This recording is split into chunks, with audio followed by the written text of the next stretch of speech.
for 25 years. Your home for Minnesota Twins baseball.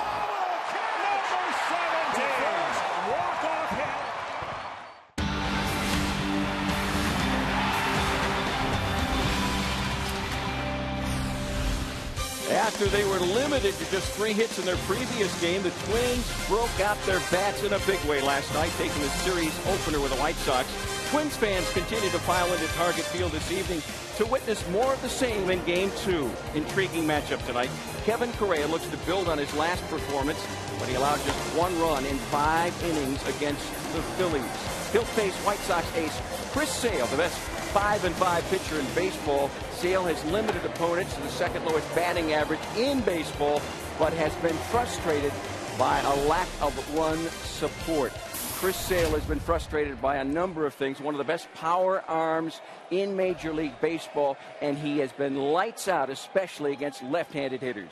You want to talk about frustrating? Be a left-handed hitter facing Chris Sale. He's been phenomenal. You look at his last 6 starts, and you look at the ERA, strikeouts, 49 punch-outs, opponent's batting average 151. To me, Tommy, he makes it real difficult, and you're seeing a lot of swings and misses on pitches out of the zone. He makes it extremely difficult against left-handers. You look at this, there's just no good zone other than down the middle and low. So to me, for guys in the lineup tonight, you got to make them throw a strike, and if you can get it in the middle of the plate, don't miss it. The one thing about this lefty, he throws in his release point way out of the norm. You know, you just got to try to pick the ball up and have a good quality at bat. Twins will have some well-known lefties in their lineup tonight. Jamie Hirsch is in the bullpen with more on what the M&M boys expect this evening. Well, Tom, Chris Sale just finished warming up behind me, and the Twins are hoping to cool him down a bit tonight. Ron mentioned the opponent's batting average. Well, against left-handers, they're only batting .075 against Chris Sale. And, of course, 2 of the Twins' very best hitters are lefties. So I asked Joe Mauer and Justin Morneau how they are approaching facing a guy like Chris Sale. We've seen him for the last few years, and like I said before, we know what we're getting into. He's a very tough pitcher, tough on lefties, and you got to try to, if you get something to hit, you got to hit it, and you can't let it go by because he doesn't give you too many. It's going to be a tough day, but you go out there and you try and have a solid approach. You try and stay within whatever it is you're looking for, whatever you're, whether you're looking to pull, go the other way, you're looking for a fastball or off speed or whatever it is, you try and be consistent with that, and if he makes a mistake, you need to take advantage of it. Those 2 lefty Twins will try to get to Sale early. Meanwhile, Kevin Correa looks to counter with a strong performance of his own. Dick and Bert will take a look at his last 2 starts and the key for Correa tonight.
Northland Ford. Visit northlandford.com and your local Northland Ford dealer today. And by Menards. Save big money on all your home improvement needs at Menards. Right-hander Kevin Correa will make his second start of the year against the Chicago White Sox. The Twins in position tonight to clinch a series win early in Game 2. And welcome again to Target Field. Dick and Bert with you for Game 2 between the Twins and the Chicago White Sox. What we've seen from Kevin Correa so far, a very good April. Among the best months put together in the American League by any pitcher. May wasn't so good, and June has kind of fallen somewhere in between. Yeah, so far in the month of June, Kevin has 3 no decisions, but the Twins have won 2 of them over his last 3 starts, picking up some strikeouts. Now, 2 starts ago, his mound opponent was Gio Gonzalez of the Washington Nationals. Pretty good left-hander. Last start, it was against Cliff Lee. Pretty good left-hander, and here tonight it'll be Chris Sale, and hopefully Kevin Correa can do exactly what he did so far. Maybe get a win. If it's a no decision, maybe a Twins win. Twins don't figure to have too many scoring opportunities tonight against Chris Sale. They hope to take advantage of the opportunities he gives them. It's Game 2 between the Twins and the White Sox.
Kevin Correa and the Twins take the field. Correa did have a great month of April. Every one of his 5 starts saw Correa go at least 7 innings.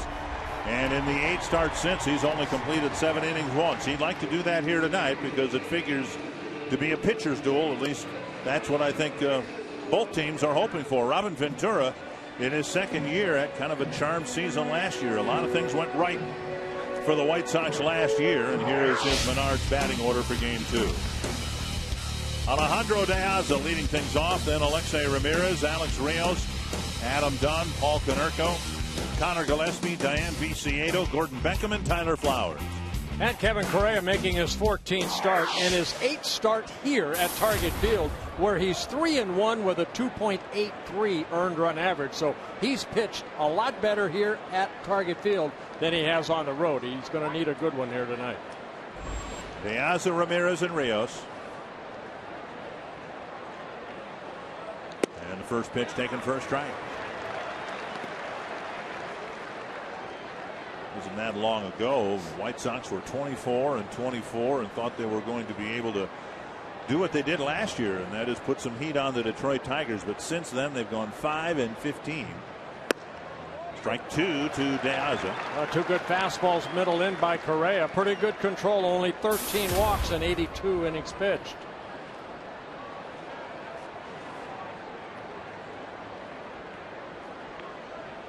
White Sox started this road trip losing 3 out of 4 to Houston, and then losing the opener here last night. Just missing the corner. It's 1-2.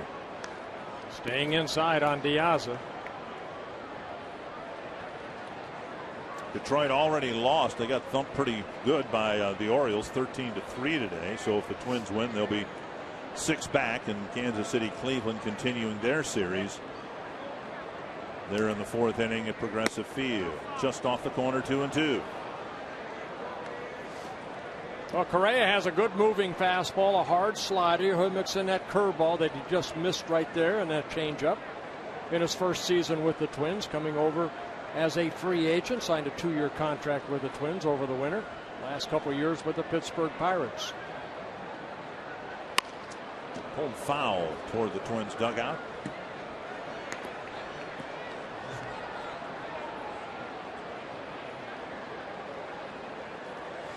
Ramirez on deck.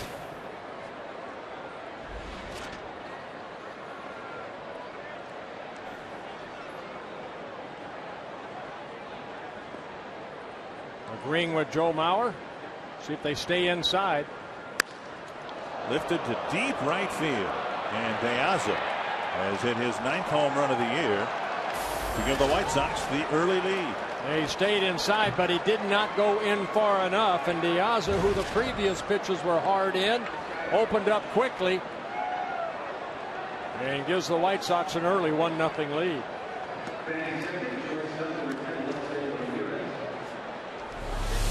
Mauer sitting inside. You see that ball pretty much straight down the heart of the plate. And De Aza, for a little guy at 6 foot tall, creates some power with that uppercut swing. White Sox have now hit 66 home runs. They have allowed 66 home runs. Ramirez takes a breaking pitch over, strike 1. The 15th home run that Correa has allowed on the year. Now 13 of the 15 have been solo home runs. 14th start, 11 first inning runs, and now 2 quick strikes to Ramirez. Correa making his second career start against the White Sox. Back here on May 15th, he faced up against Jake Peavy. He lost that ball game 4-2. He gave up back-to-back home runs to Dunn and Viciedo in the 2nd inning. And Ramirez waves at strike 3. Northland Ford defense for the Twins. Waldo Arcia was in right last night. He has left field here today. Clete Thomas in center. Ryan Domet is in right field. Trevor Plouffe, Pedro Florimon, Brian Dozier, Justin Morneau with Joe Mauer behind the plate. Umpiring change here. John Tumpane, who was on this crew last night, has been relieved by Ed Hickox. Outside, ball 1.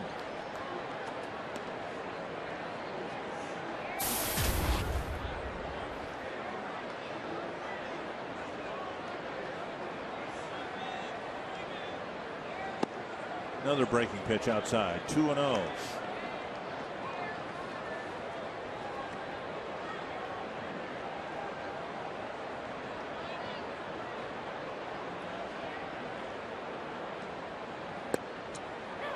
Takes a fastball down the middle. 2-1. Alex Rios coming over from the Toronto Blue Jays in 2009 in his 5th season with the White Sox. 2-time All-Star, both times with the Blue Jays. Popped up a foul ball, and Morneau tracking it, but it's out of play. 2-2. And the Toronto Blue Jays signed Rios to a big contract, then put him on waivers, and were probably of the 30 teams the most surprised that someone picked up the contract. It was the White Sox. He has 1 year left on the deal he originally signed with the Toronto Blue Jays. 2-2. And now a full count. Well, the first couple years when he came over from Toronto weren't Alex Rios type years. The last year, he had a very good year last year. Hit .304, 25 home runs, drove in 91 runs. Off to a very good start this year. The center hit hard. Thomas is there for the catch. 2 away. It's still technically spring, but it sure feels like summer. Gorgeous night for baseball. 83 degrees. Not much of a breeze. No threat of rain or snow. I sure hope it doesn't snow. Yeah, pretty stable weather for the next week or so through Cleveland and through Miami, although the roof will probably be closed when we get to Miami. Swing and a miss by Adam Dunn.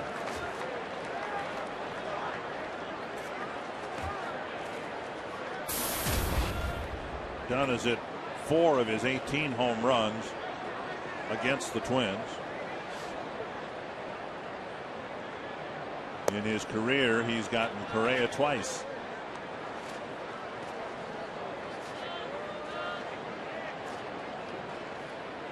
A lot of swing and missing by Adam Dunn, but when he does make contact, the big man at 6'6", about 290, can hit it a long way. Dunn in his 3rd season with the White Sox, came up the Cincinnati Reds in 2001. Also played for the Diamondbacks and the Nationals. 422 career home runs. Skied the right field. Man, is this up in the air. 2 down. Or 3 down. I beg your pardon. You could have had a commercial break during that fly ball. All in the air almost so long it started the next half inning.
Business win this series tonight. And his Menards batting order has a right-handed batter, Brian Dozier, back on the leadoff spot. Then a lefty, Joe Mauer, switch hitter, Ryan Doman, right-hander, Josh Willingham, left-hander, Justin Morneau, right-hander, Trevor Plouffe, Oswaldo Arcia, a lefty, Cleve Thomas, a lefty, then the switch hitter, Pedro Florimon. And we say that because Sale is so tough against left-handed hitters. There are only 4 hits against Chris Sale in 53 at-bats against left-handed hitters, and Chris Sale making his 13th start. He's coming off a complete game loss in his last start in Houston. He lost 2-1, both runs unearned. Look at a very good earned run average. Sale, a strikeout pitcher, pretty good control overall. 4 hits, 53 at-bats, or in batting average terms, lefties are hitting .075 against Chris Sale. So Dozier a logical choice to bat leadoff, and he takes strike 1. Well, Chris Sale making his 4th career start against the Twins. He is 2-0 here at Target Field with a 1.38 earned run average. Off the hands back and out of play. Twins have been able to only hit one home run against him in his innings against the Twins, and it was off the bat of Brian Dozier last June. Sale pitched here, ended up beating the Twins 12-5. Sale fastball slider. Ooh, it hit him. An 0-2 pitch, and that caught Dozier, looked like around the kneecap. And he'll take first base. He has that Randy Johnson type sweeping slider that he tries to go down and in on right-handers. And that one hit the dirt first, actually, and then caromed off the shin of the back leg, the right calf area of Brian Dozier. So the White Sox get a leadoff home run. The Twins get a leadoff hit batter. And that will bring up Joe Mauer.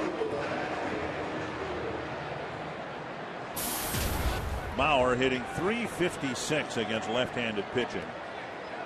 But again, Chris Sale, it might be the nastiest left-hander in either league right now. Fastball, strike one. 96 miles per hour with that wicked slider. Mauer 3 hits in 11 at-bats against Chris Sale.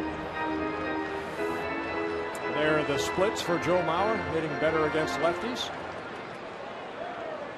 Chris Sale just 24 years old in his 4th season with the White Sox. Half swing with the slider, breaking out in front of the plate. 0-2. You don't see Joe check his swing very often. So in a little snapshot there, you get some idea what that slider must look like coming toward the plate. It looks like a fastball. And Joe decided not to swing in mid-swing and couldn't check in time. 1-2. I'm sure why left-handers have such a tough time against Chris Sale, because that breaking ball looks like it's coming right at your ribs, and then it breaks down and away. That sidearm type of delivery. Gotta be tough to pick up.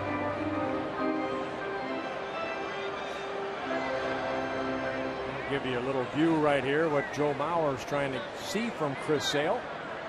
Mauer last night hit a first inning home run to put the Twins up early 2-0. And he takes a called third strike with a slower breaking ball. And you saw where that breaking ball went. I mean, it started inside and then went down and away. So Sale picking up a strikeout. Do a little pitch by pitch to Joe Mauer. Chris Sale going right after him with that 96-mile-an-hour fastball. Missed with the breaking ball, but Joe went too far. Tried to go back to it again. Joe held up. Then he took this one. Nasty little cutter slider.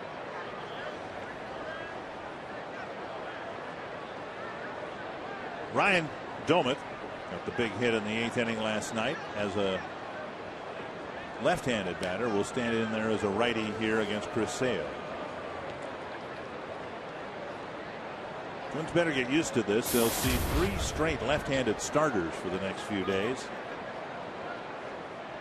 John Danks going tomorrow. Scott Kazmir going Friday night in Cleveland.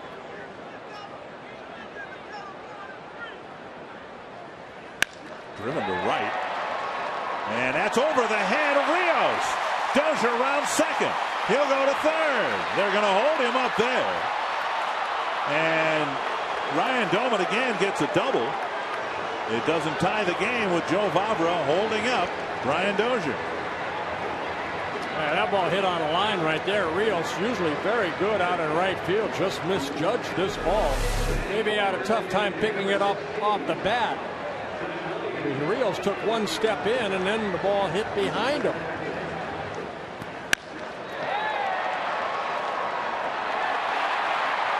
Well, Doumit with his 14th double. See the sun right there. Maybe a factor in that line drive. And the tying run at third. Willingham at the plate. Just 1 for 12 with 7 strikeouts against Chris Sale. So here's a right-handed batter that's having a terrible time against Sale, and he takes strike 1. Yeah, right-handers have a really good average against them. They're hitting only .213. opponents are hitting just 189 against Chris Sale. He has given up 7 home runs, all of them to right-handed hitters. See the infield playing back, and Willingham takes strike 2. So if Willingham can hit a ground ball just about anywhere other than to the mound, Dozier might be able to score the tying run, but making contact has been a problem for Willingham against Chris Sale. Blocked by Flowers. 1-2.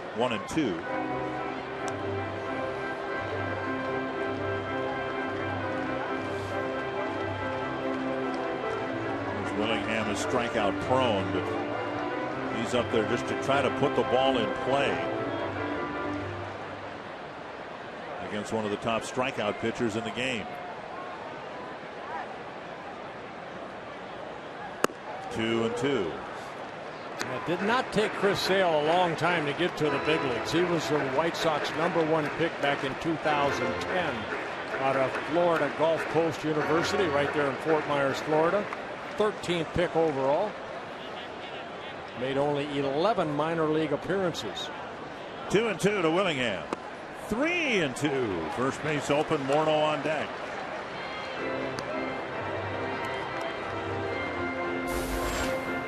Twins scored 4 times in the first inning last night. White Sox eventually tied it up, but as soon as they did, the Twins retook the lead. It was 0-2. Now it's 3-2. Called third strike with a breaking ball. He went with that breaking ball. A lot of confidence in that breaking ball. Picks up a big strikeout. Northland Ford defense for the White Sox. Diane Viciedo in left. Alejandro De Aza in center. Rios in right. Gillespie, Ramirez, Beckham, Konerko, and Tyler Flowers behind the plate. Tough assignment now for Justin Morneau in a big spot, albeit in the first inning. Morneau just 2 for 9 against Sale.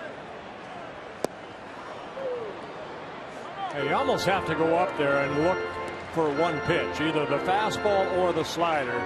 Right there, Sale started Justin off with that slider down and away. And Justin took a mighty swing.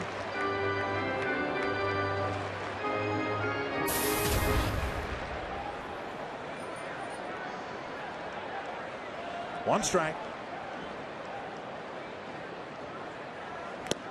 2 strikes. Another slider. Sale coming off a start. Like I mentioned, he lost to Houston 2-1. Both runs unearned. He threw 124 pitches in the 8 innings. That is a career high for Chris Sale.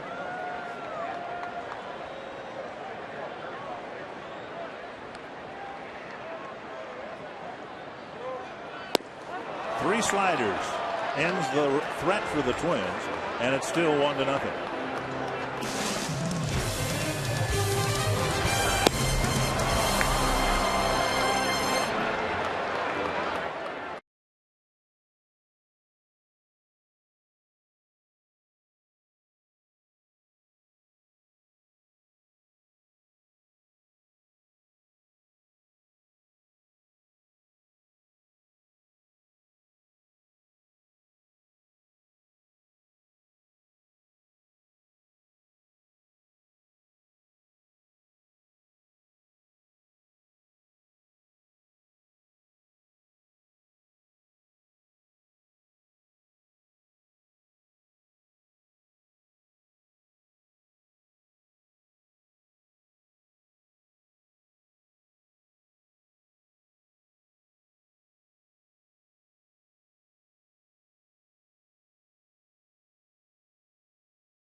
When you join the Twins season ticket family this year, you'll be hitting the sweet spot. Purchase any of the Twins season ticket packages. Receive 10% off food, beverage, and merchandise bought at Target Field.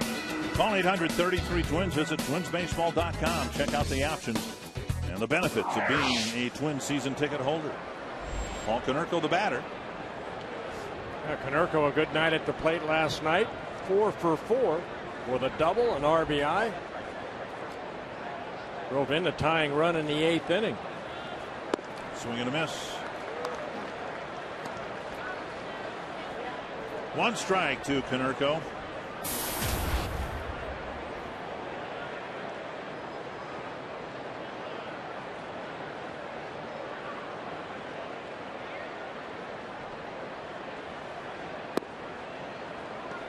Off the plate, 1-1.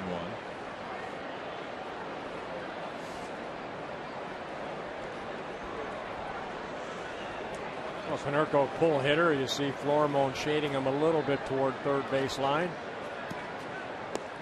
2-1. We got that base hit last night against Jared Burton, right back up the middle with a couple runners on. Konerko, a .283 career hitter. Over 400 home runs. 428 to be exact in his career. Fouled away, 2-2.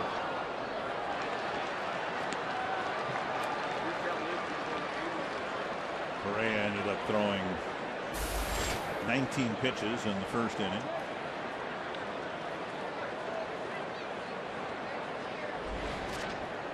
Konerko, Gillespie, and Viciedo here in the Chicago second inning.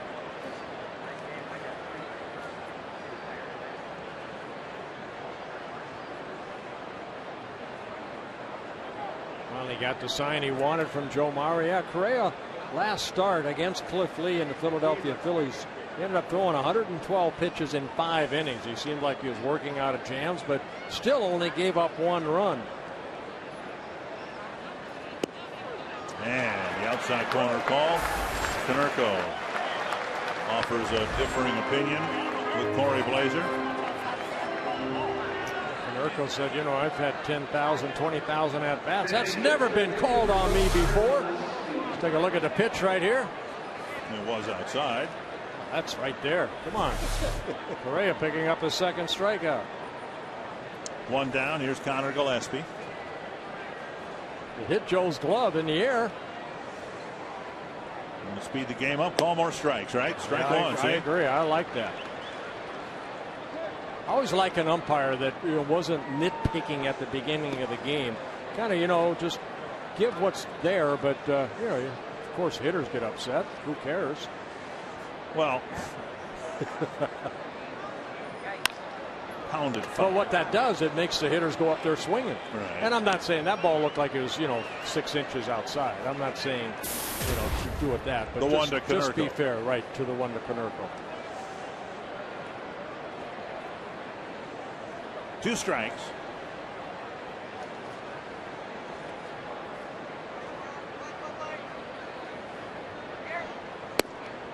Tried the outside corner on the other side, but missed. Gillespie put the White Sox on the board in the second inning off of Mike Pelfrey in last night's ball game, a 2-run home run, his 5th of the year. Well, Pelfrey didn't get the win, but the Twins did. Pelfrey pitched into the 7th inning again. Just off the outside corner. Oh, that uppercut swing right there, Gillespie. A 2-run home run after Konerko had doubled. Started a nice White Sox comeback. Ended up tying the game at 5. Then the Twins got the 2 runs on the double. Flipped foul over the Chicago dugout. For the first time, Gillespie's getting a chance to play almost on a regular basis now. He came over from the Giant organization where he spent 3 seasons with the Giants, but kind of up and down, appeared in only 29 games for the Giants over those 3 years. Changeup. And foul to the screen.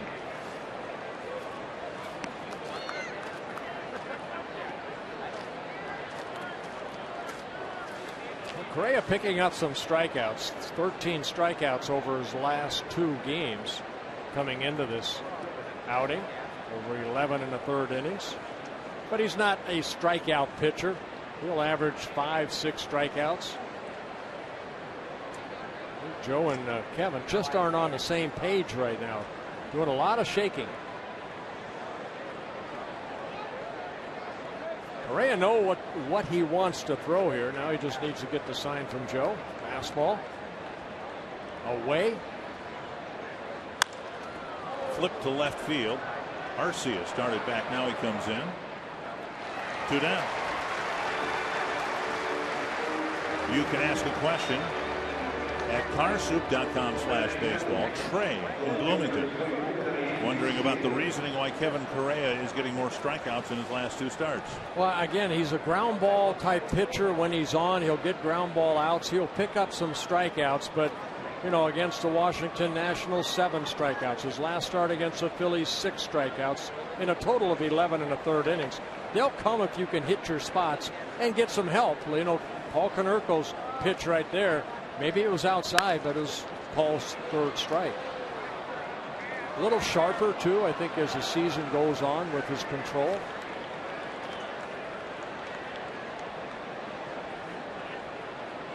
Konerko still upset about the strike 3 call.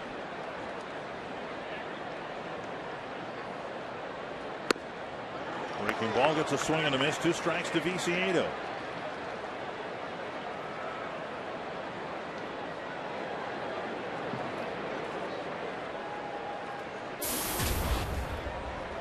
Viciedo spent some time on the disabled list. He had a left oblique strain. 1-2.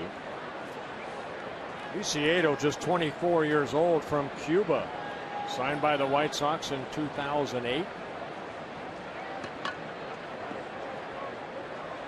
Hit a home run off of Correa here back in May. Bounced through the hole on the right side, a 2-out single. And that'll bring up Gordon Beckham. Now, it's probably important for Twins fans to be reminded from time to time just what they should reasonably expect from Kevin Correa, just based on his track record, what he's done with the Giants and the Padres and the Pirates. He's never won more than 12 games. He's never pitched 200 innings in a season. And you talked about the lack of high numbers of strikeouts, although 142 of them in 109 innings back in 2009. 198 innings, I should say. Yeah.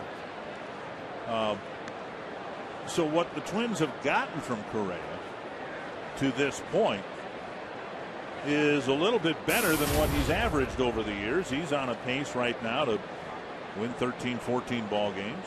Yeah, right now he's averaging 6 in a 3rd inning. 7 of his 13 starts have been quality starts, meaning going 6 or more innings. Head high hop for Florimon over to Morneau. That ends the inning. And the way he's going, for the first time in his career, Kevin Correa will pitch over 200 innings.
over the Twins. Chris Sale is maybe the best 5-5 pitcher in all of baseball this season. He's been dominant, but his record doesn't necessarily show it. And Tom Bernansky agrees that his record doesn't tell the whole story. In fact, he says throw that out the window.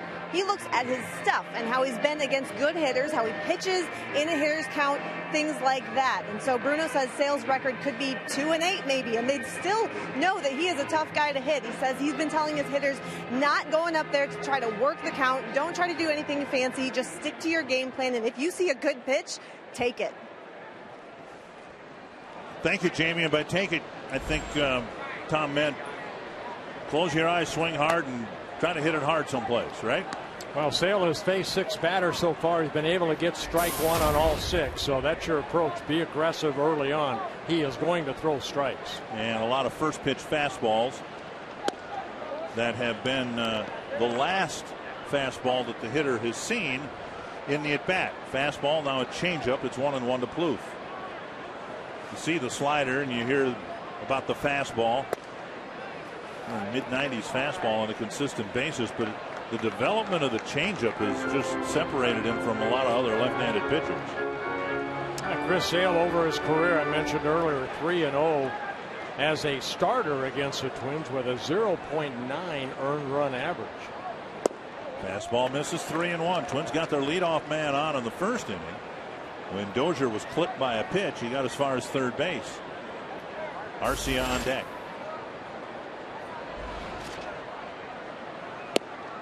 That's the changeup you're talking about right there. 3-1 count. You're thinking fastball from a guy that's going to challenge you. He drops that 83-mile-an-hour fastball right over the plate. And then the fastball. Then the 96-mile-an-hour fastball. Strikeout number 4 for Sale. All 4 outs have been recorded on the strikeout. Chris Sale, 3-0 in 3 starts, 20 innings pitched. Twins have been able to score only 2 runs off of him, and one of them coming off the bat of Brian Dozier with the home run. So he has been one tough cookie against Twins. 2-0 here at Target Field. He also has 2 career saves against the Twins. When he first came up, he was basically working out of the bullpen for the first 2 years. Ball 1. Twins have no choice but to send up 4 lefties against Chris Sale. So far, Sale has struck out Mauer and Morneau. Now he'll go after Arcia. Ball 1. Breaking ball, 2-0.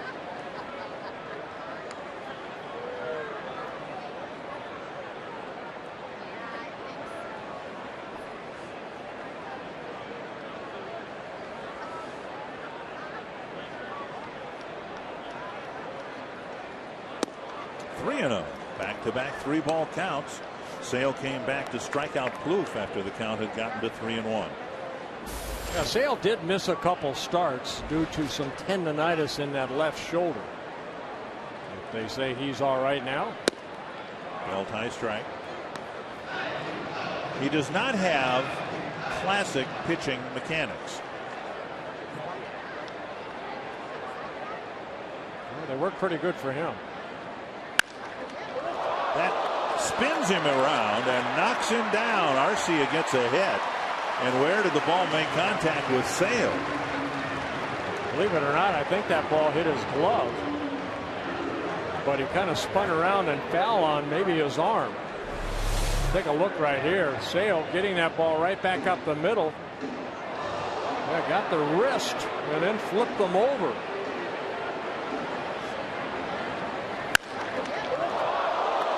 Boy, you hope he's okay, but it was a similar play that broke Jared Weaver's left arm and put him on the disabled list. Sale looks to be okay. Herm Schneider, the longtime trainer for the White Sox, checking on him. Yeah, good Dutchman right there, Herm Schneider.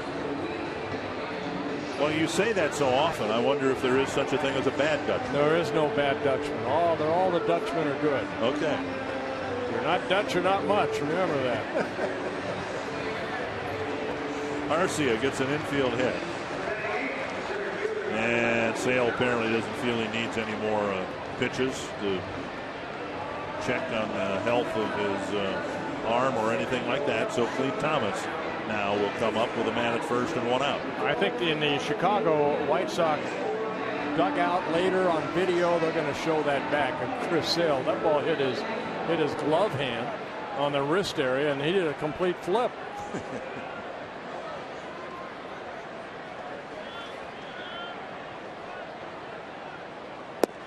Crossfire, ball one. 98 miles per hour.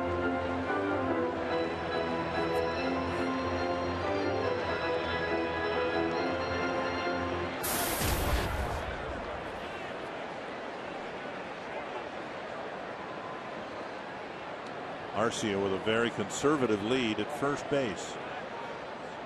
And Sale throws over them.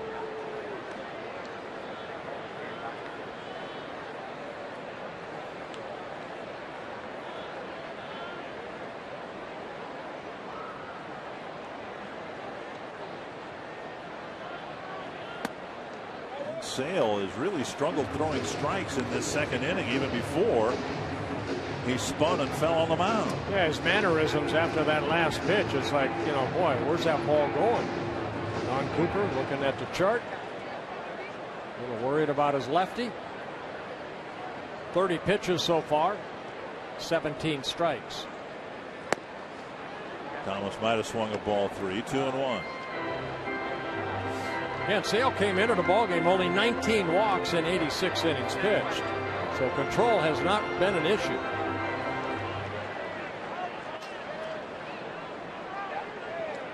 Two and one to Clete Thomas. 3-1. Sale is 0-3 in June with an ERA of just over 2. He's been given 4 runs of support by his teammates the entire month.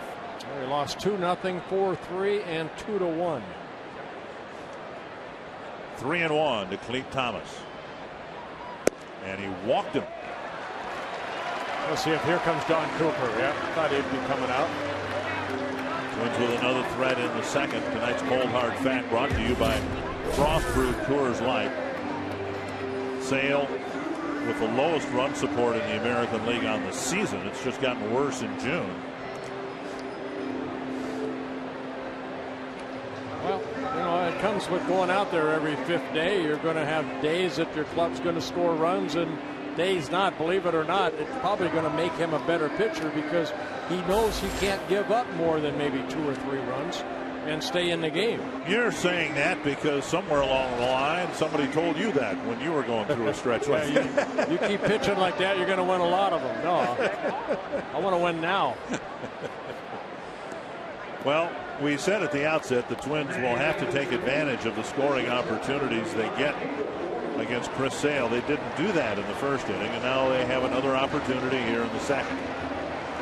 Florimon, the batter. Talked with Tom Bernansky today about a number of things, but specifically Pedro Florimon. And he said they're still convinced, even though the numbers don't support it, they are still convinced that Pedro Florimon is a much better hitter right-handed than he is left-handed. He just has not had the opportunity to face left-handers.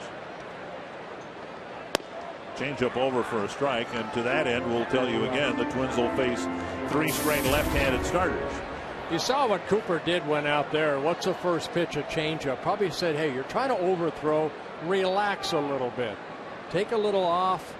Don't try to throw everything 98 miles an hour. Changeup, then the breaking ball. Yeah, Florimon is a right-handed hitter, hitting only 111, but 4 hits in 36 plate appearances against right-handers. Not a lot.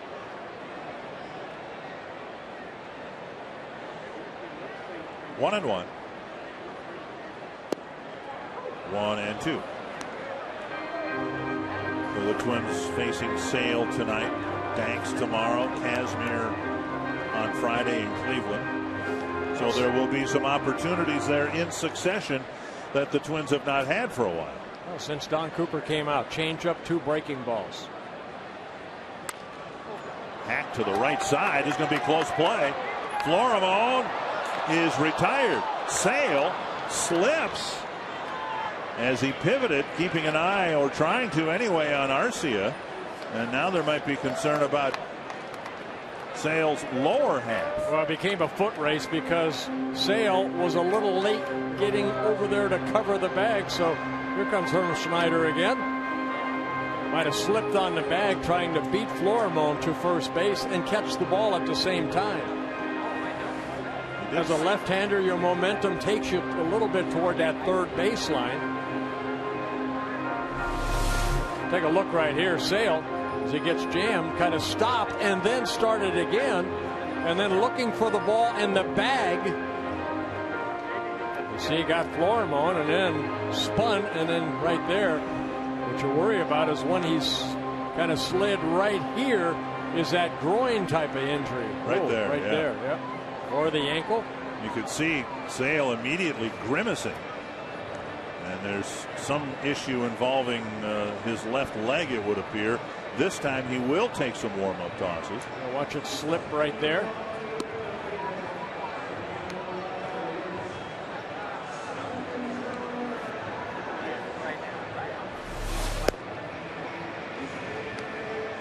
He says he's okay. It's been an interesting inning. First concern about his upper half spinning and falling on the mound. And now an odd play beyond first base, and he slipped on the dirt. And Sir Konerko walked up to him and said, listen, got to stay on your feet, okay? Don Cooper said, don't go out there anymore. That's it. Dozier with 2 men in scoring position. The Twins got runners to second and third last inning, but couldn't get a hit to get a run in. We'll see what Dozier can get done. Breaking ball, missing inside. 38 pitches, just 21 strikes, and in this second inning, Sale has thrown more balls than strikes. A high fly to left field. Going back, Viciedo, gone! Brian Dozier with a 3-run jolt.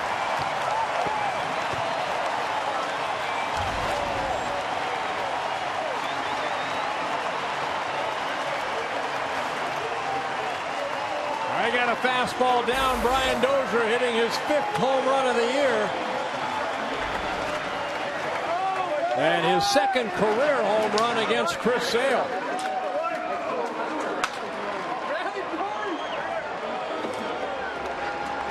Sale giving up his 8th home run, his 8th to a right-handed hitter. High fives all around. Twins take a 3-2 lead. Bauer at the plate. 97 in and high.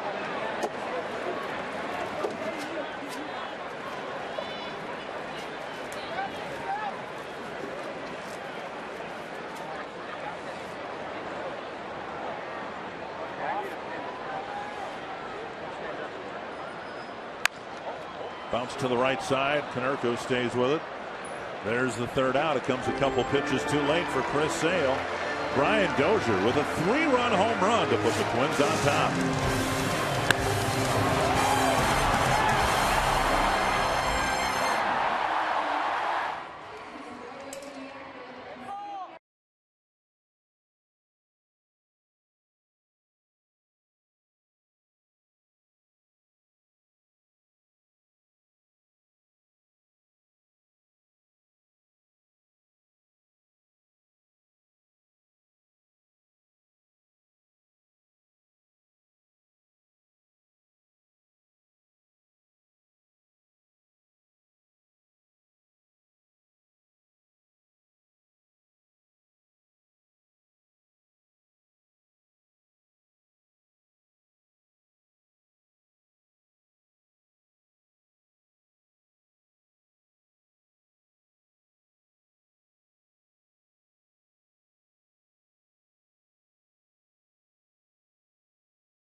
your link to what's next. By Grand Casino, the best stories start here. And by Sanford Orthopedics and Sports Medicine, for the everyday competitor in all of us. Couple of home runs in the game. Brian Dozier's with 2 men on base. The Twins have a lead as we go to the third. Yeah, a 3-1 ball game. Big 3-run home run off the bat of Brian Dozier.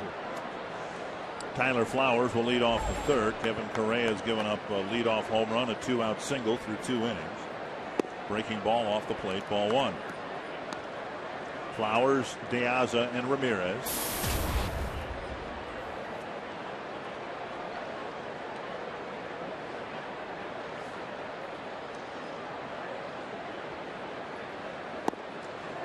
Breaking pitch induces a swing and a miss. Flowers a big man, 6'4", about 245. Always the backup to A.J. Pierzynski. Now getting a chance to play. He's got some pop in his bat, but the average has always been on the low side. You know, the White Sox handling their catching situation the way the Twins have gone about their business for a long time. At some point, you just need to let one of the balloons drift away and trust your farm system that you've got somebody ready to take over. The Twins have done that repeatedly, just about every position on the field. There's a drive to center, and Thomas going back has room. 1 away. Well, there's some of that power right there, but to the deepest part of the field. One down. You can be a part of the broadcast. Vote for who you think's the Arby's value player of the game. Text value a space and the player's last name to 234-234.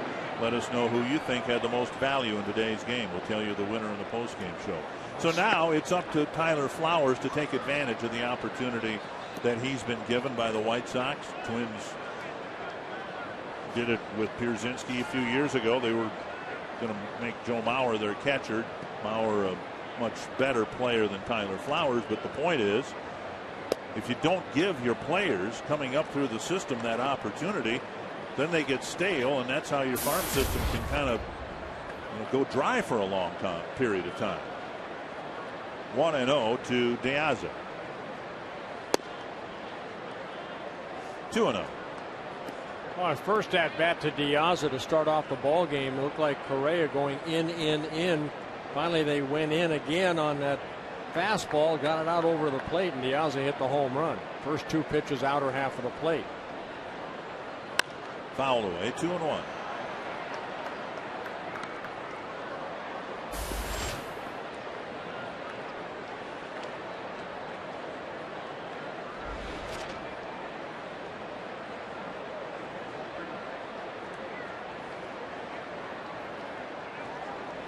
Correa trying to protect a 2-run lead.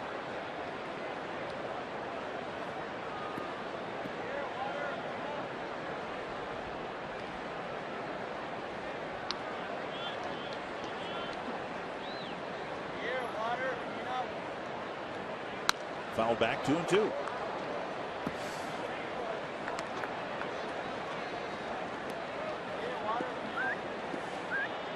Well, Correa, 32 years old, came up with the Giants in 2003. Today is his 173rd Major League start, his 304th Major League appearance. 65 Major League wins, 69 losses.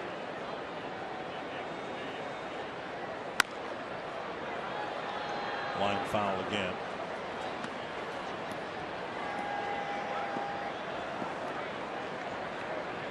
Approached 200 innings pitched, only in the most innings he's ever pitched, 2009 with the 198 innings pitched.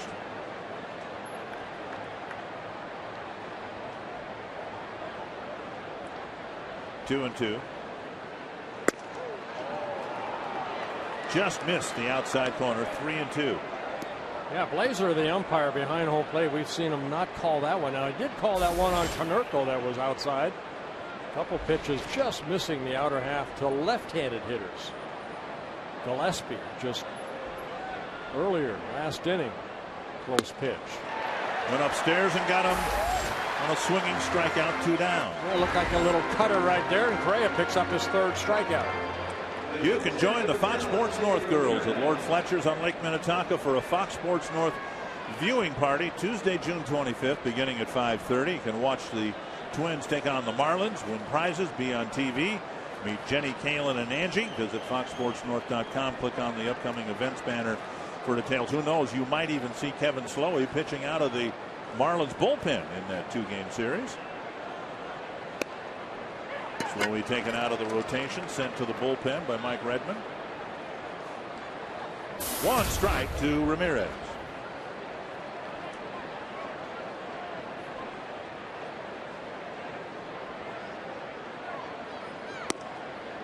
One and one. I like that last pitch. Kevin Correa came more over the top just to give that hitter a little different look at that ball going toward home plate.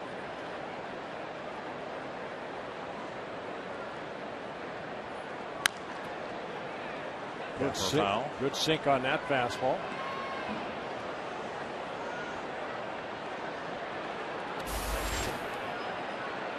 Like Viciedo, Ramirez from Cuba signed as a free agent in 2007 by the White Sox.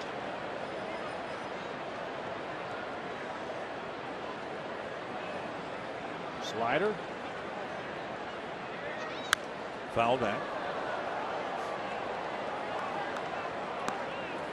A lot of pitchers today call that last pitch a cutter.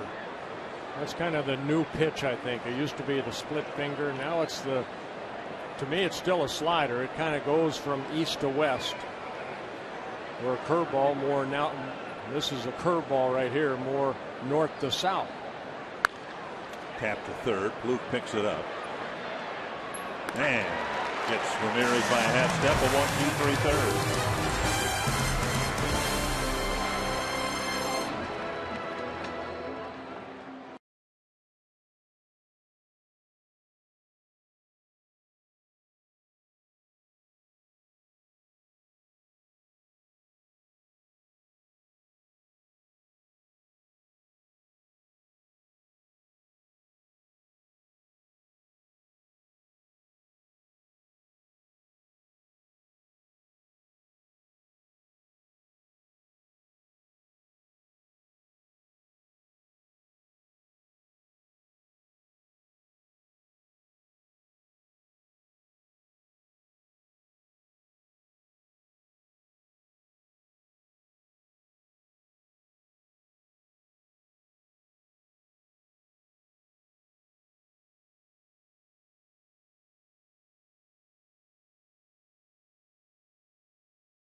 The 3-run home run for Brian Dozier and the Twins.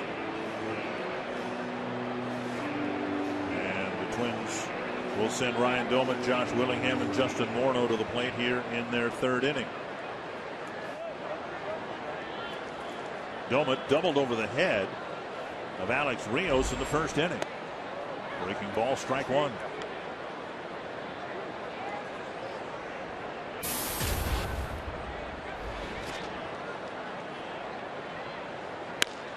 Tap to the right side.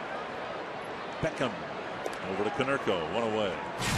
3-1, Twins in front. Let's get caught up. Yeah, Diaza starting the ball game off with a solo home run. That gave the White Sox an early 1-0 lead. But in the 2nd inning, Brian Dozier with a couple runners on. A 3-run home run, giving the Twins a 3-1 lead. And Kevin Correa settling down nicely. 53 pitches, 34 for strikes in 3 innings. Josh Willingham just doinks one into right field, a base hit. So now he's 2 for 14 with 8 strikeouts against Chris Sale, but he'll take it. Darn right he'll take it. the report on Willingham and his knee after the game last night, not the best. Created some issues for him. He didn't move real well, according to manager Ron Gardenhire. He was asked to run the bases. And talked with Willingham before the game yesterday. He said the most painful part of playing now is starting and stopping the runs. It's not turning the corner or anything like that you might think. Morneau taps it to the right side, and now he's got a base hit. Willingham will scoop for third, and he's in. And the Twins have another rally here in the third against Chris Sale. Good aggressive base running right there by Willingham. Sore knee or not, he was very aggressive. Ball not hit that hard through the infield, with Konerko holding on Willingham. And Beckham shading a little bit up the middle, created that big hole. And a breaking ball left up. Willingham, seeing that that ball was not hit that sharply, hustles over to third. Not the best outing for Chris Sale. He's faced 14 batters, and half of them have reached. First and third, one out. Plouffe, the batter, went down swinging to lead off the second inning. Fastball fouled into the mid of Flowers. And you see almost, second time around, the Twins are looking, a little bit earlier. They don't want to get in that slider mode where, Sale is ahead in the count. Right there, Trevor Plouffe swinging at the first pitch. Willingham, I believe, the second pitch. Morneau, the first pitch. And the changeup taken low.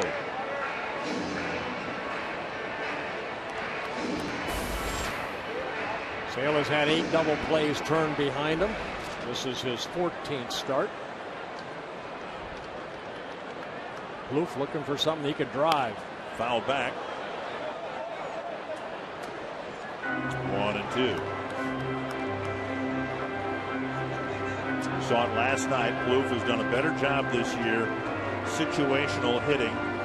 Got a 2-run single. Driving in runs without hitting the ball over the fence. Here, at least a sacrifice fly would be nice. Scalds one, foul.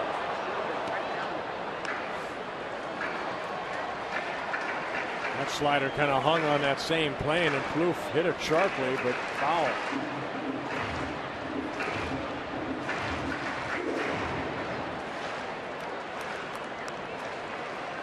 One and two to Plouffe. Breaking ball. Missing. 2-2. 50 pitches for Sale. He has only 7 outs.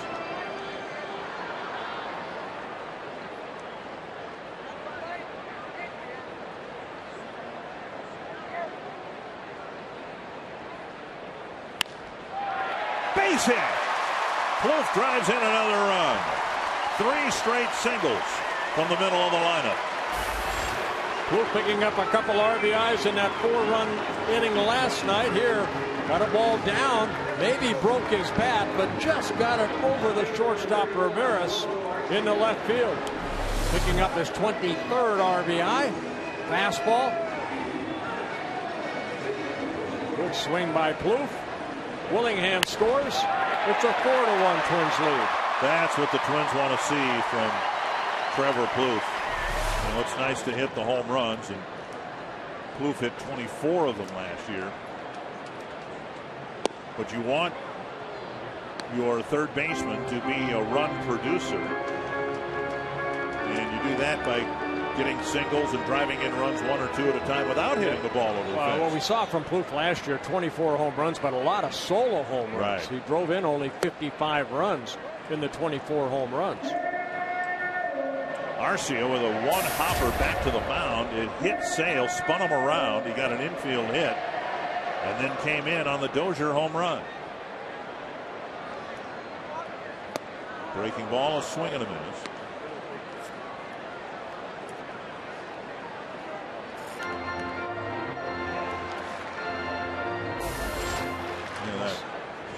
High as 98, as low as 75. 1-2 to the Twins left fielder. Rolled to the right side. Out there, and no chance for a double play. First and third, 2 down. can get interactive with us during the broadcast by participating in the AT&T Twitter poll. We're asking which AL division leader is the best team right now. Red Sox best, hashtag Tigers best, hashtag Oakland best. Tigers won't be getting any votes based on their game today. They were thumped by the Orioles 13-3. Rick Porcello started for the Tigers. Gave up some runs. Clete Thomas drew a walk off of Sale in the 3-run second inning. Slow breaking ball at 75, strike one. I think as a pitcher, when you look at that inning that Dozier hit the 3-run home run, you go back to the walk that you created that inning to have to face Dozier with 2 outs. Walks always seem to always be part of a big inning. And we mentioned Sale against left-handers, hitting just .075 coming into the ball game, and then you walk a guy that you've never faced before. It's upsetting. Swing and a miss, 1-2.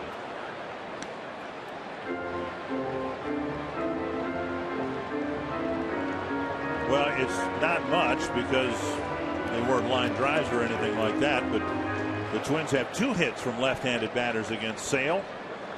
So now he's given up 6 hits to lefties. See if Thomas can add another one. Slider strikes him out. The Twins get one, but strand 2 more, and it's 4-1.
With the Twins in front 4-1, we're very happy to have a couple of the top Twins draft picks who'll be joining us here in the 4th inning.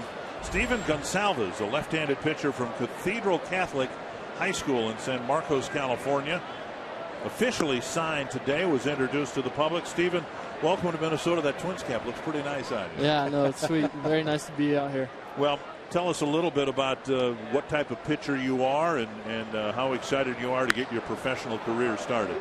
I'm a tall left-handed pitcher, ground ball pitcher from San Diego, like Kevin Curry out here. But yeah, I'm really excited to get started going on to Florida tomorrow. Now, let me ask you, Steven, any thoughts of going to the University of San Diego, because you kind of made a commitment there, but you ended up signing with the Twins? Yeah, no, I mean, it was always going to be possible to go to college. I mean, nothing more exciting than getting my dream started, go play pro ball. That's good for you. Good for you. How tall are you?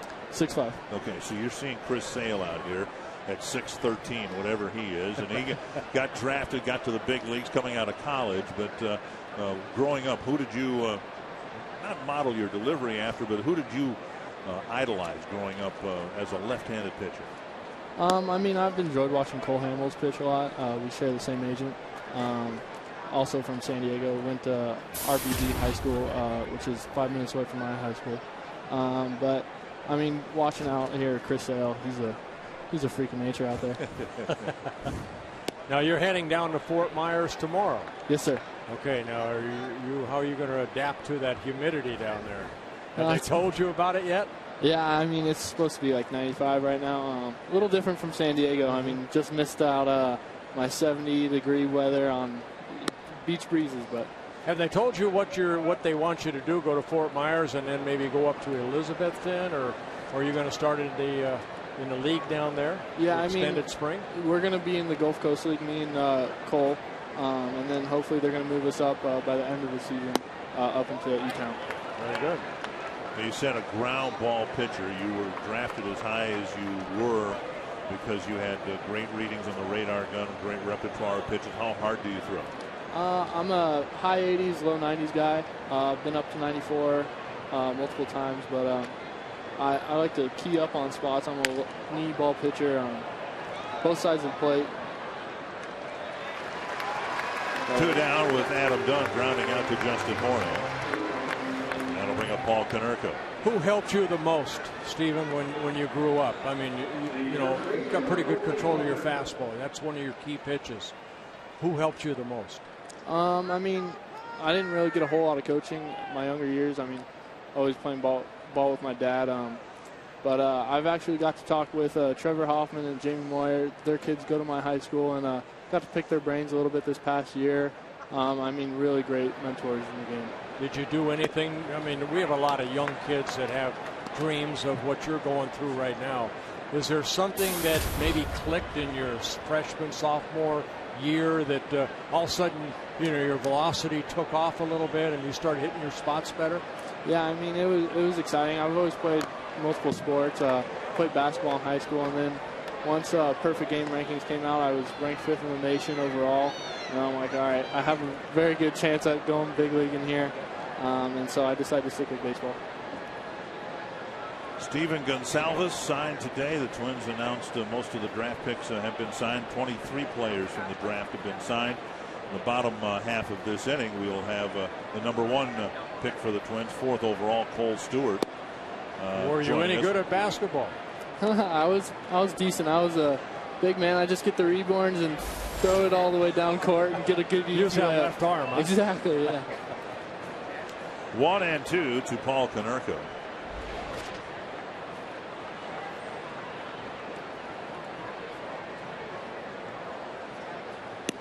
Just off the court. Now, do you prefer Steven? Yes, sir. You do? Okay. Yes, sir. All right. Well, we'll try to remember that, and whenever you make your appearance up here, we'll go with the full first name. Hopefully not too far away. Yeah. Konerko up there with a 2-2 count. Correa has set down 6 men in a row. Let's see if he tries to paint that corner again. This time Konerko ground ball out.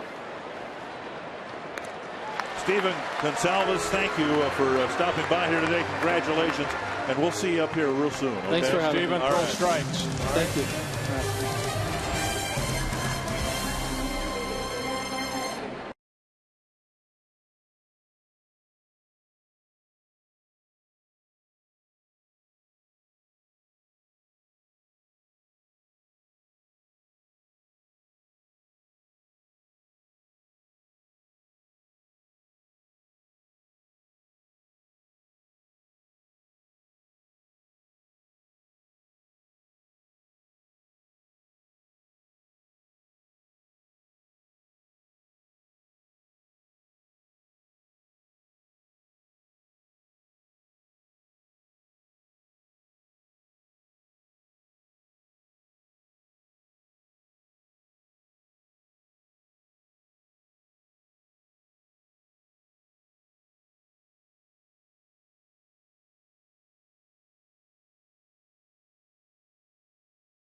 A lot of signings, 23 players signed, including the #1 overall pick.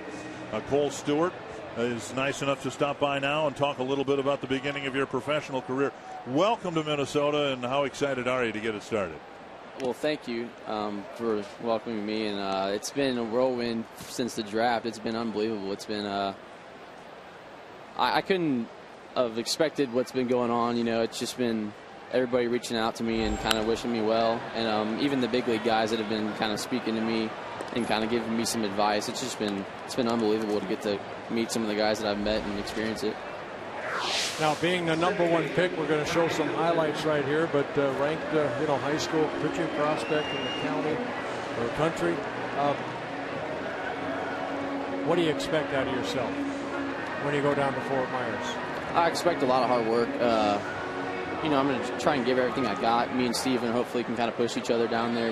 Hopefully, at least I know somebody going in there. But I know it's going to be a grind and something I'm going to have to get used to playing, with a bunch of talented guys and kind of grinding it out for the rest of the summer. So hopefully, I can kind of get into the swing of things and kind of get into the Twins' way of doing things, and hopefully have a good summer and maybe string some good years here together and kind of build off of each other. What kind of pitcher are you? Fastball pitcher, curveball, slider? What do you play? Well, I have a fastball, curveball, slider change. So, okay. Fastball, slider change right now. Curveball kind of just started throwing this year, but I throw all 4 pitches a lot. I throw most of them. I can throw any of them in any count. So, hopefully, I can start to, control everything a little bit better. I can always keep getting better, at everything that you do on the mound. So hopefully I can keep, kind of learn to paint a little bit more, start carving up a little bit better. So I like it. I like the attitude. 3-1 to Dozier, and now a tapper to third, backhanded by Gillespie. He fires across 2 away. I asked Steven the same question. I know you're from Texas and it gets hot down there, but you're going to Fort Myers, Florida. Pretty humid down there. Yeah. Heard anything about Fort Myers? I live down there. I've heard it. Yeah, well, I heard games are right in the middle of the day, so we'll have to get used to playing in the heat. But I think once we get a couple weeks under our belt, we kind of get into a routine. I think me and Steven will kind of adjust, and I think we'll get used to it. Hopefully we're not there too long, but hopefully we can kind of get in the swing of things and kind of get used to the climate down there in Florida. Well, you said we a number of times, and you guys talked about it in the press conference. Steven mentioned it when he was here last half inning. You guys got a chance to know each other a little bit last summer when you came here to Minnesota, right? Yeah, well, we actually kind of talked. We small talked here in Minnesota, but we actually played together in the All-American game down in San Diego, which is where he was from. So he kind of knew the ins and outs of that place a little bit better than I did. But we kind of got to know each other down there, and awesome guy. That kind of started things off. So whenever we ended up getting drafted by the Twins, we kind of texted each other. And we were so excited that we knew somebody, one person going into the camp. So we're like, oh, we got a room together at least, so we can kind of get through this together. So it's good. I think it's good that we kind of have each other at least starting off, and we're definitely going to push each other. So it's good. I think it's definitely a good thing for us to kind of have each other there. I just saw Joe Mauer get an infield base hit. Chris Sale went over to field his position, unable to get that ball and maybe follow his momentum to the bag. So Mauer getting a hit. Kind of a swinging bunt right here. Sale getting over, reach for it, out of his reach. That's a 2-out single for Mauer. And Ryan Doman will hit a double and a ground ball. I asked Steven the same thing. When did you feel like you were developing as a pitcher? You've got a lot of youngsters out there, and also you control your fastball. When did you start? Junior, senior year, soft before that? Well, I came into high school with a good arm, but I didn't really know what I was doing on the mound. And I'm working out with a guy, Dennis Fay, who a couple big leaguers come in during the winter and in their off season to work out with him. So I got to get around a lot of big leaguers, and those guys definitely helped me out a lot. But my sophomore and junior year, I started to become a guy in the rotation that was kind of leaned on. So it was kind of forced refinement. I kind of had to learn how to do some things. I kind of had to learn to stretch my arm out. So sophomore and junior year, I really started to become a pitcher and before a position player. So, and then going into my senior year, obviously, there is some expectations coming along there, and but it's just kind of been progressive every year. I've kind of gotten a little bit better, kind of gotten a little bit stronger. So I think if I can continue to build on that and, definitely get, stronger before anything else. But thrown away. Doumit will get a base hit. Mauer will go to third on an error charge to Gillespie. I assume there will be a base hit for Doumit attached to the play. So second and third, 2 away. Yeah, second time this inning, Gillespie had to make that play. He did it against Dozier. Made a nice play running up right down that line. This time, he just overshot Konerko at first base. Gillespie will get an error, his 4th error of the year. White Sox caught a little bit of a break. If that overthrow had stayed on the field of play, Mauer probably would have scored. As it is, second and third again, 2 outs, and Willingham at the plate. Twins have gotten some scratch hits along the way against Chris Sale. Willingham doinked one into right, but ended up scoring a run in the 3rd inning. Well, now Texas is kind of a football state. You had a scholarship to go to Texas A&M. Yeah. Football is huge in Texas, but luckily Kevin Sumlin kind of came along and offered me a scholarship, so I was committed to play there. I kind of signed to play football there. Then the draft kind of happened, and kind of had to. It was hard to say goodbye to them, but Sumlin's a first-class guy.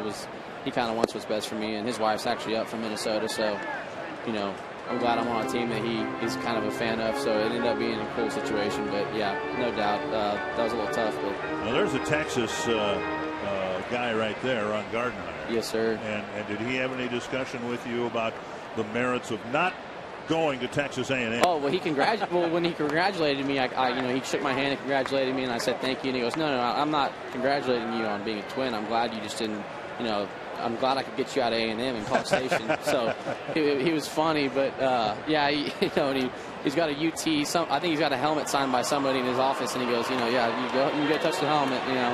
He's giving me giving me a hard time, but yeah, awesome. Everybody that I've talked to says that Gardy's an awesome guy to play for. So. Good man. An intentional walk now to Willingham, loading him up. Dick Bramer, Bert Blyleven, joined by Cole Stewart. And if Morneau hits a grand slam here, you're staying here for the rest of the game. Yeah, I was here last night and we got the win, so if we get the win tonight, I might just have to stay around until we lose. That's what me and Steve-O were, maybe we're the good luck charm, who knows. But hopefully the Twins kind of keep things rolling.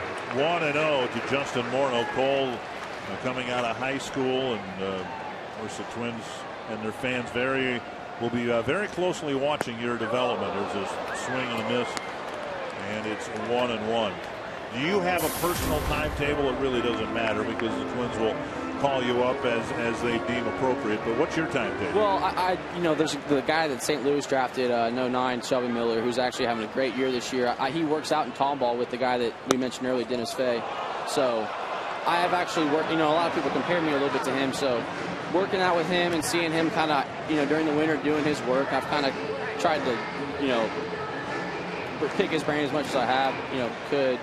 So, that would be ideal for me. I think he did it the right way, and I think he took care of his own business. But, that's really, you're right, it really is up to the Twins. I just kind of have to handle myself, kind of get stronger, develop, and, whenever the time's right, whenever there's a spot up here for me, then hopefully I can take advantage of the opportunity. 1-2 to Morneau, fouled off Sale's slider. He's thrown 81 pitches, and he's hoping to get out of the 4th inning here. I think Sale got away with that last breaking ball. Justin fouled it straight back. Lifted to right center field, and Rios comes in. Well, it looks like you're going to Fort Myers, Florida, Cole. Cole, congratulations. Knock him dead down there. Appreciate it. All right. Good to meet you. Good luck to you. Thank you. Throw strikes. Thank you.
Marsh inside the Minnesota Lottery Winner's Circle with Jason and Heather. And Dick, you're going to love this sign because they say "Circle Me Bert," but it also says, "Hey Dick, my husband is from Dumont and lived by the baseball field." I know Dick has told a lot of stories about growing up in Dumont. What's special about that place for you? It's just a great small town. I grew up playing baseball. I used to go across the road every Sunday and watch the Dumont Saints play. I mean, it was an awesome place to grow up.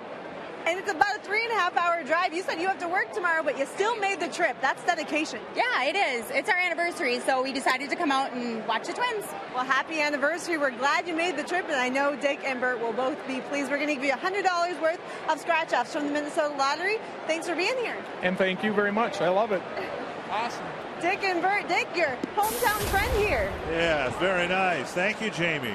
Yeah, you are here by Circle. Happy anniversary. Swing and a miss by Connor Gillespie, 2 strikes. And for those of you who don't know, Dumont, Minnesota, just imagine the shape of the state of Minnesota. There's a bump out in the western part of the state, and Dumont's right in the middle of that bump. 2 strikes to Gillespie, Viciedo, and Beckham will follow. Strike 3. Mauer tagging the runner. And Kevin Correa has handled this lead very, very well here tonight. Yeah, strikeout number 4 for Correa. Good breaking ball down. And Gillespie swinging over the top.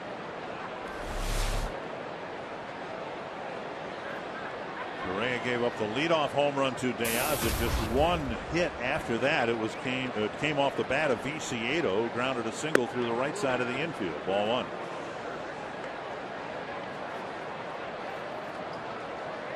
Two nice young men. Yeah, sure seemed that way. With. A right-hander and a left-hander. Sounds like they're going to be roommates. Well, I like your advice to them as they left the booth. In each case, your final words to them were throw strikes. Throw strikes. What an experience for those young men. 1-1 to Viciedo. You know, it's so nice. You heard Cole talk about, his relationship with Steven on how they met. I still recall in 1969, I still am very close friends with Jim Hughes. Yeah. Jim Hughes and I, we flew on the same plane going down to Melbourne, Florida after we signed in 1969, and we're still close friends today. We're roommates. Wasn't the former umpire John Shulock on your... He was in Single A when I got moved up my first year to Orlando, Florida. Yeah, he thought he could pitch a little bit. Not. I'll just keep my mouth shut on that one. You might be listening. Not. 2 down. Twins fans, join your favorite players and hang with the majors on August 1st at Toby Keith's in St. Louis Park. Hang with the majors is a fun, informal event that benefits the Minnesota Military Family Foundation. Go to twinsbaseball.com/community or call 612-659-3426 for more information. Now, last year, when the Twins announced the signing of Byron Buxton, they brought Buxton in here to take some batting practice with the regular Twins players, and I'll never forget watching Buxton, 17 years old at the time, taking batting practice with a wooden bat here at Target Field and hitting one into the back bullpen. Pretty good poke for a high school kid. Of course, these guys now are pitchers. The Twins aren't going to have, their top draft picks come out and take the mound and throw batting practice or anything like that. Right center field and down for a hit, and it will get to the warning track on the wall. Beckham will go to second with a 2-out double. I guess if you're a pitcher, there's no reciprocal or complimentary thing that a draft pick is going to do. It's easy to give somebody a bat and a helmet and say, here, go take a few swings, but you're not going to do that with a pitcher. Yeah, you're not going to go down to the bullpen and have a whole team down there and say, what kind of stuff do you have? But no, I think with them just dressing out today and getting an opportunity to meet everybody, look at the clubhouse, look at this facility. I mean, if that doesn't set a fire under your wherever to get up here as quick as possible, nothing will. I mean, it's a beautiful ballpark. You want to be part of it one day. Off the outside corner, ball 1 to Tyler Flowers. So these young kids today got a taste of what it's like pitching in front of 40,000 people and seeing that. And I'm sure their dreams of one day standing on that mound where Kevin Correa is right now. Hopefully getting this final out here in the 5th inning. Cracked foul, 2 strikes. Excuse me, 1-1. Twins going with high school talent, hoping that by the time these young men are 21, 22 years old, they're able to help up here. That's tough. It's a tough decision. High school young man, is he ready for pro ball, or is he better off going to college? And both these young men feel that they're ready to try their hand at being a professional baseball player. 1 and 2. I don't know. You look at the prior draft picks, not just for the Twins, but through baseball. Some people say it's better to draft a college pitcher.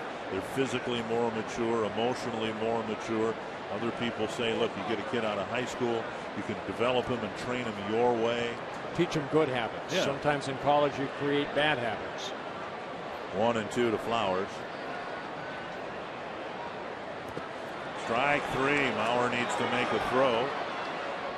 On target. 5 really good innings for Kevin Correa and a 4-1 Twins lead.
Good ball game for the Twins so far with that 4-1 lead.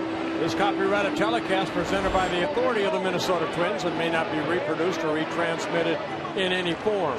Any accounts and descriptions of this game may not be disseminated without the express written consent of the Minnesota Twins.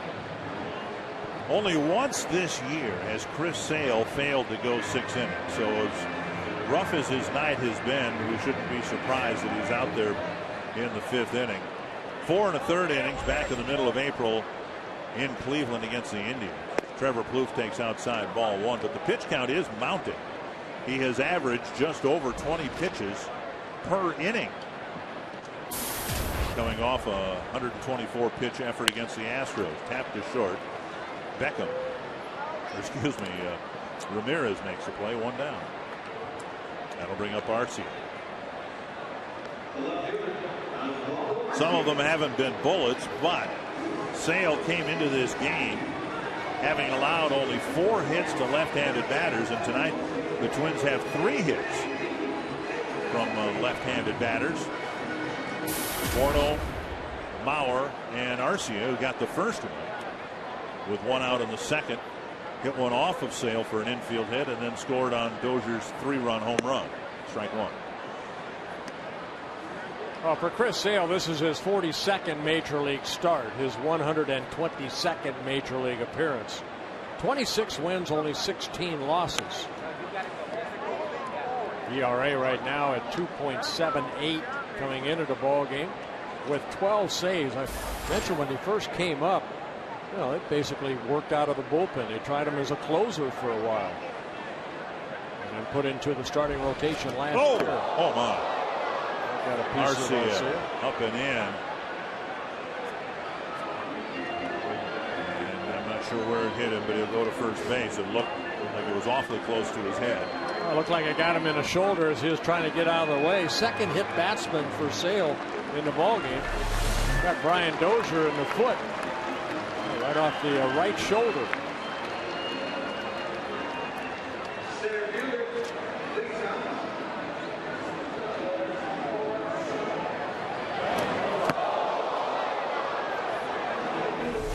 Arcia flattened. He'll take first base. 1 out. And Thomas at the plate. Cooper talking it over with Robin Ventura.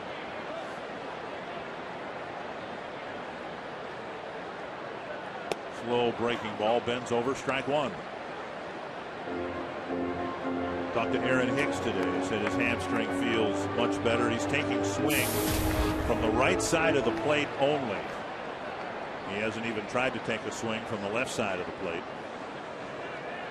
Swing and a miss, 2 strikes.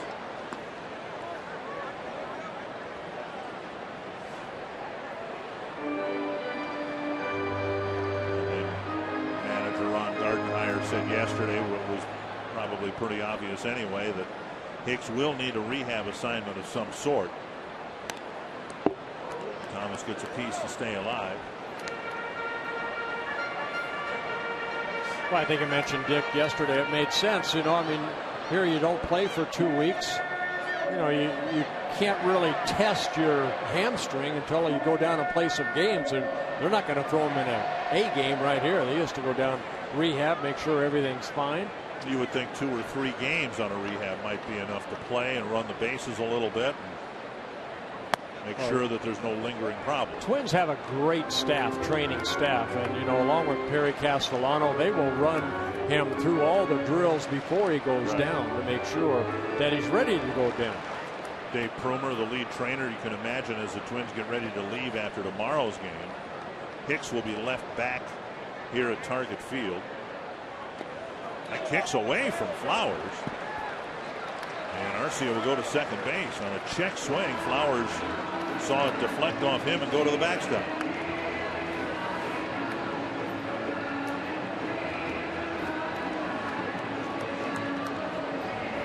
Twins, and this is another area how the game has changed. You used to have, for most of your Twins career, one trainer, at least in the first phase of it. One trainer, and then you came back to the Twins. I think the Twins had 2 trainers then. Wait a minute, we had Wayne Hathaway. I wouldn't call him a trainer. Well, now that was in the minor leagues. Yes. Yeah.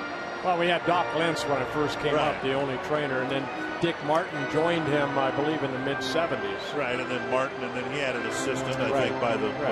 Now you have Lanny Tucker, who's going to stay here along with Aaron Hicks. There's a 3rd trainer specifically designed to work out players who are left back when a team is on the road to, in this case, work out Aaron Hicks and literally stretch out the hamstring and the workload over a period of time till he's ready to play. Yeah, Lanny Tucker, outstanding. He used to be down in Fort Myers doing all the rehab. Now the Twins have brought him up here. Tony Leo will travel with Dave Prumer to Cleveland and also Miami. Thomas sends it high and deep to center field. De Aza retreats, makes the catch. And Arcia will advance to third. A deep enough fly ball to move Arcia up another base. That'll bring up Florimon. Fox Sports proud to team with Feeding America, a nationwide network of food banks that helps feed more than 37 million people in America each year through pantries, soup kitchens, and shelters. Visit feedingamerica.org/Fox Sports to learn how you can fight hunger in your community. Together, we're feeding America. Twins would like to tack on another run here and The Florimon at bat, outside ball 1.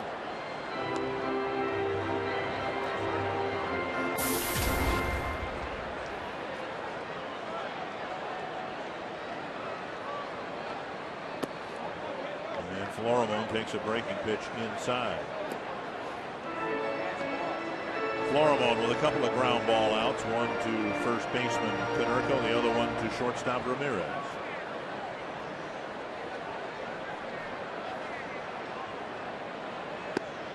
Three and 0 to the number 9 hitter with Dozier on deck. Now this will be pitch number 100 for Sale. The Twins have had some very good at bats, even though Sale's kind of been all over the place. They've gotten some pretty good swings against him. Dozier with a big 3-run home run. Not the strike to ball ratio I'm sure Chris Sale likes. This one driven to right, and Rios makes the catch. Pretty well hit ball by Florimon. The Twins leave another runner in scoring position.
That came off the bat of Brian Dozier, a 2-out, 3-run home run in the second inning.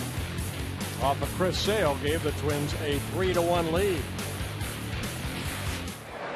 Kevin Correa has been really good for the Twins, giving up just 3 hits. A leadoff home run to the leadoff man here in the 6th, Alejandro De Aza. And that's, in terms of runs allowed, it.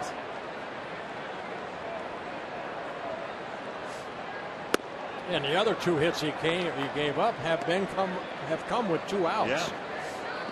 A single by Viciedo in the second inning, and then the double by Beckham in the 5th. 1 strike to De Aza, who struck out in the 3rd after the home run in the 1st. Swing and a miss, 2 strikes.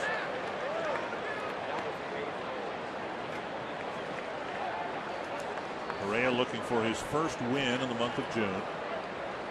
His last win coming in Milwaukee on May 27th. I think what's most important, Kevin Correa 5-4 on the year, but the Twins are 8-5 in his 13 starts. That's a little roller that traveled about 10 feet. Mauer to Morneau, 1 away. Get ready, fans, for Fox Sports 1, America's new 24-hour sports network.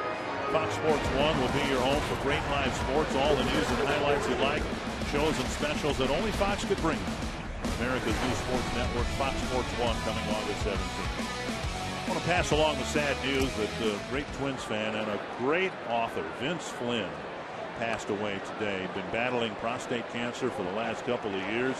Had a chance to meet Vince a couple of times, and I know he had a great passion for the Minnesota Twins. And so we're very sad to report that news, and wish the very best to his family and the many friends he made really around the world. Condolences go out to his family and friends. drive to right field. Retreating is Doman. Mitch Rapp, one of the great characters in fiction. Read many of the books that Vince published. 2 down here in the 6th, and Alex Rios will come to the plate. Correa with 85 pitches.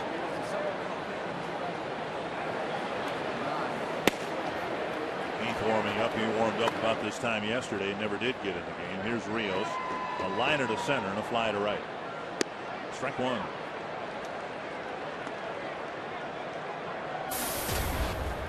First place Tigers lost this afternoon to the Orioles. Second place Cleveland leading Kansas City. Another ground ball. 2 hops to Florimon. 7 pitches and a 1-2-3-6 for Kevin Correa.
Presented by McDonald's. Try the new Premium McWrap at McDonald's today.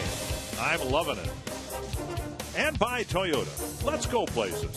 To find your nearest Toyota dealer and check out our current offers, visit buyatoyota.com. 4-1 Twins, and Chris Sale is out of the ballgame. His second shortest start of the year. The Twins got him out after 5 innings. Football or baseball? Joe Mauer knows what Twins first-round draft pick Cole Stewart is going through.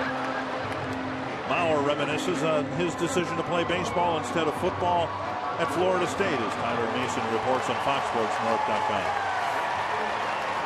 Dwante Heath comes out of the Chicago bullpen.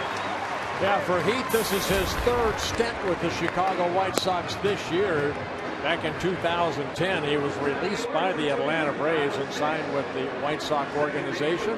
Came up a little bit last year, made 3 relief appearances. Control has always been an issue for Heath. See the high earned run average. 8 walks in 5 2/3 innings. Seemed like control was an issue for Chris Sale. One of the reasons the pitch count was run up so high. He had a hard time throwing the strike percentage he normally throws. Ryan Dozier delivers. Well, you're going to have days like that. You know, it just doesn't all click. And Chris Sale probably one of his poorest outings of the year. 1-0 to Dozier. The Twins say thank you. 1-1. And Dozier says thank you for that fastball that I hit out for the 3-run home run in the 2nd inning.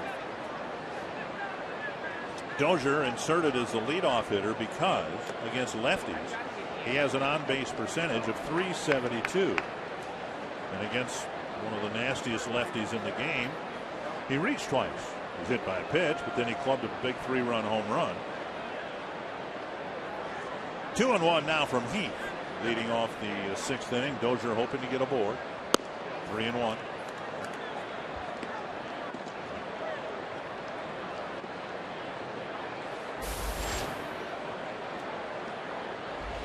Indians beat the Royals 6-3. If the Twins win here today, they would be just a game behind the Royals in the standings.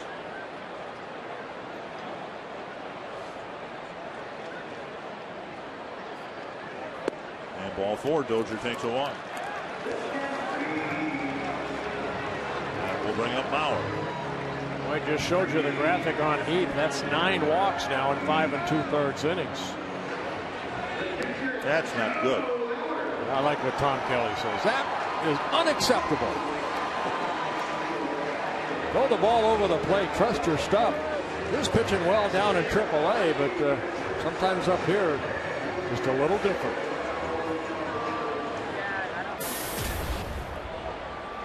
Bauer with an infield hit his last time up.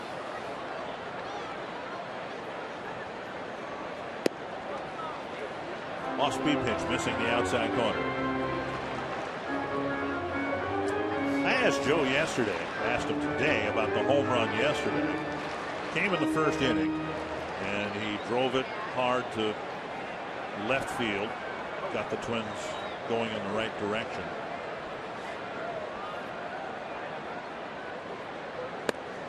And I asked him, you know, he's hit the ball just as hard and had it not go out, whether he can tell whether the ball carries There's better. a channel that's created out there. He said there, and he mentioned the swirling winds, but there really wasn't much in the way of a wind yesterday.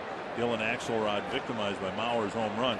But Joe's theory was that that was a ball that went out in the first inning, and by later in the game it might not have gone out. In other words, here we are in the middle innings, and you know, the sun is setting. It's a little bit cooler. The air consistency is different. A little heavier. Yeah, well, whatever. He says it's been his experience that that ball that he hit out last night might not have gone out in the later innings. I'm glad he hit it early. I'm glad he hit it. 2-2. Twins lost the series to the Tigers and wanted to take care of some business here against the White Sox.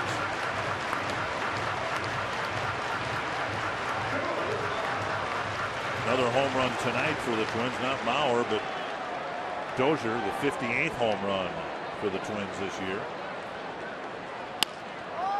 Bounce to the right side. Konerko, nice pickup. And they get the lead runner. That's a good play by Paul Konerko.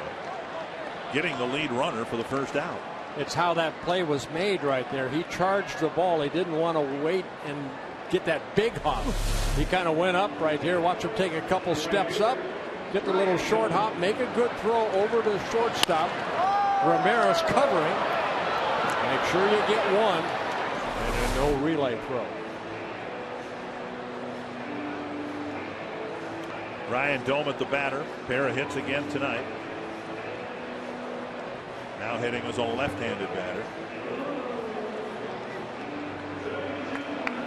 Doumit hitting .234 coming into the game.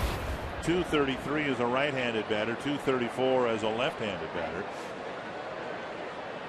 7 of his 8 home runs coming from the left side of the plate, where he has most of his at-bats. Blocked by Flowers. Mauer stays put.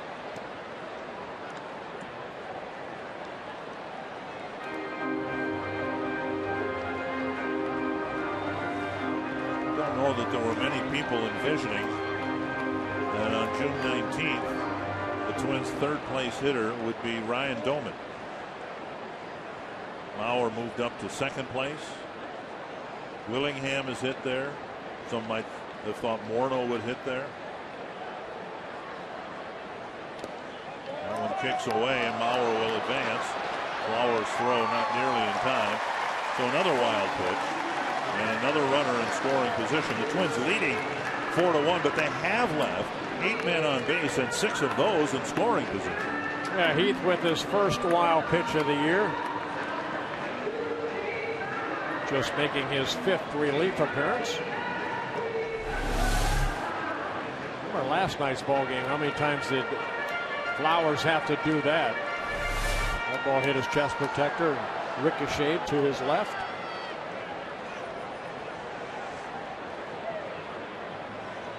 Rough night so far for the White Sox.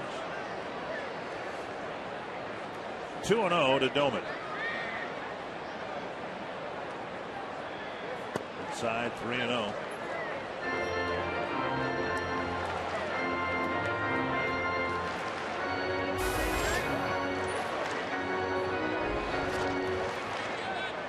Willingham on deck.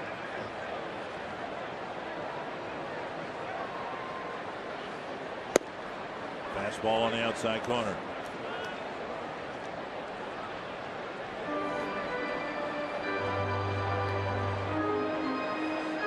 He's 27 years old, played his college ball out of the University of Tennessee, signed by the Braves in 2006. As I mentioned, was released by the Braves and then signed with the White Sox in 2010.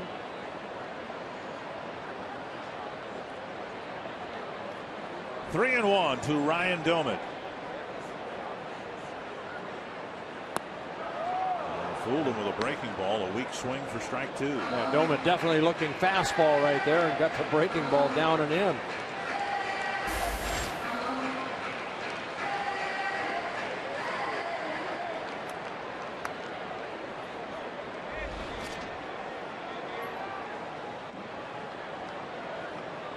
He tries to sneak the fastball by him here, but he misses low. Well, Carroll walks in the 6th inning. 2 aboard now for Willingham.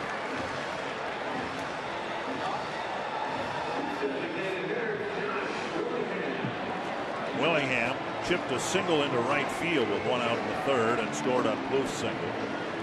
Then after the count started heading in the wrong direction for the White Sox, they intentionally walked him in the 4th.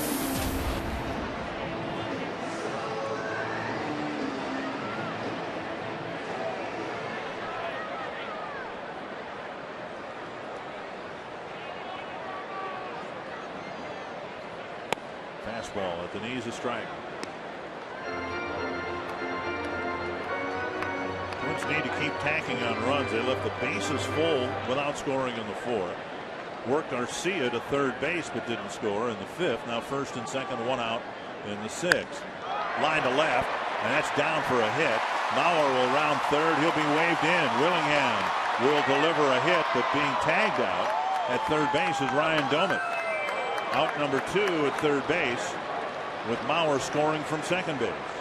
Yeah, good throw by Viciedo, getting Doman trying to go from 1st to 3rd. Mauer does score, makes it a 5-1 ball game.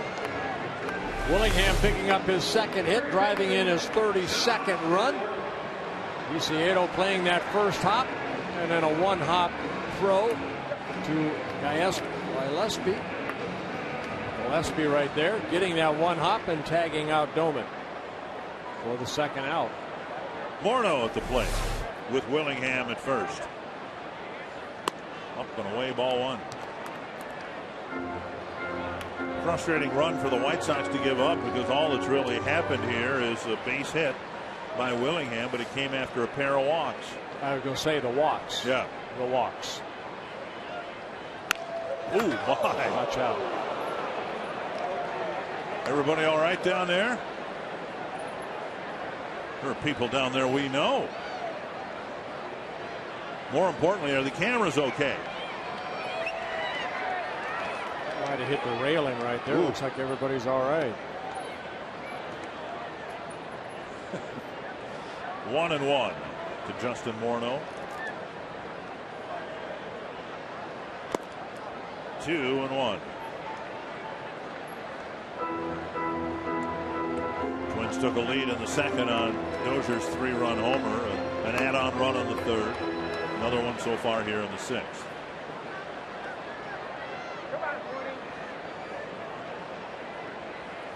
Deep to right, and there it is.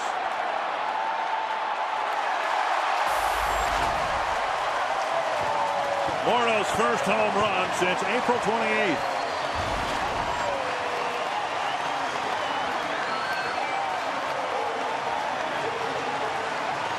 Good crowd here tonight. Everybody on their feet applauding. Justin's 3rd home run of the year.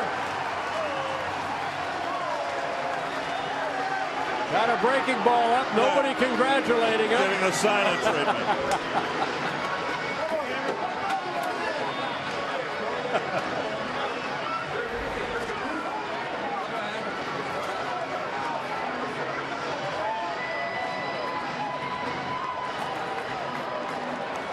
Well, the weight of the world is off his shoulders. No one wanted to hit a home run more than Justin Morneau, and he finally got it done. And now here's Trevor Plouffe. A 3-run 6th inning and a 7-1 lead.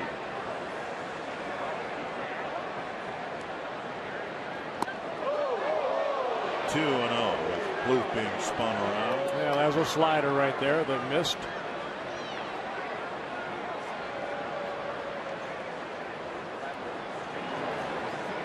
Somewhere Justin's probably saying it's about time. We'll see whether his next one might not come. What did I say? I think I said on TV once or twice that his next home run would be sometime in the next 10 at bats, that there wouldn't be anything close to this long of a drought. 2-1 to Plouffe. 2-2.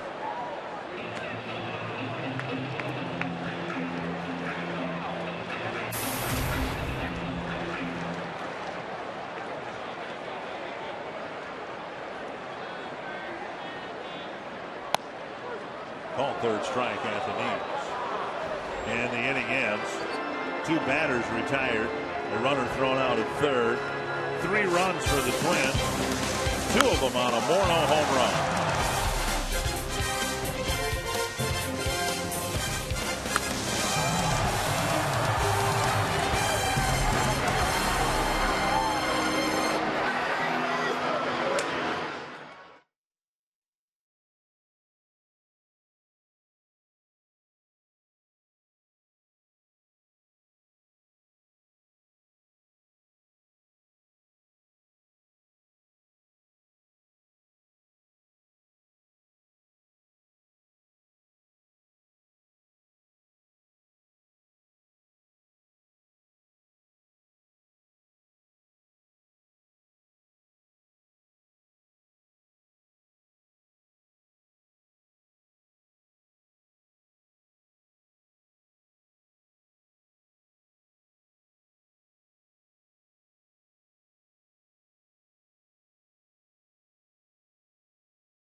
Home run came, a 2-run home run, giving the Twins a 7-1 lead. And Kevin Correa has been outstanding. Only 3 hits allowed. Starting his 7th inning of work. Adam Dunn will lead off the 7th. 87 pitches, first 6 innings. Fastball outside.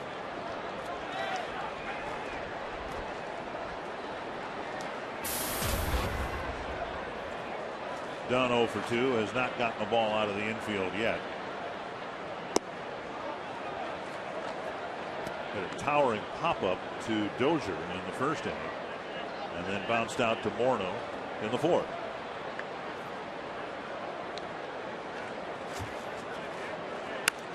Fouled away. Where Adam Dunn is at right now in terms of batting average and strikeouts and all that is roughly the average of what he's given them in his first 2 years. In the National League, he was a .250 hitter and almost could be counted on to hit 40 home runs a year. So far in the American League, his 2 years with the White Sox, he entered this season with a 184 cumulative batting average. And right now he's hitting 179. Foul. Good changeup right there by Correa.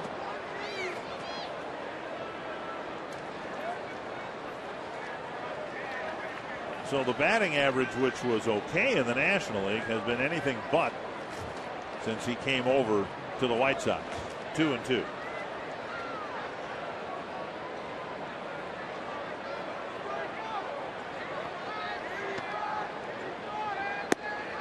Off the plate, 3-2. Last year, Adam Dunn hit only .204, but he hit 41 home runs and drove in 96 runs. So you kind of take the good with the bad from this big guy. And there's one of the strikeouts, one of many for Adam Dunn. And for Kevin Correa, 6th strikeout of the ballgame. Grand Casino story of the game so far. Diaza led off the ballgame with a home run. His 9th of the year gave the White Sox a 1-0 lead, but in the second inning, Brian Dozier, his 5th home run of the year, a big 3-run home run, giving the Twins a 1-0 lead. And Kevin Correa has been outstanding since really the whole ballgame. He made a mistake on Diaza. Saw Justin hit the 2-run home run, trying to high-five somebody, anybody. Konerko lifts a short fly ball to center. Dozier out. And in right center, he makes the catch. 2 away. Number 3 finally came for number 33, and it's number 207 of his career. Tied with Kirby Puckett.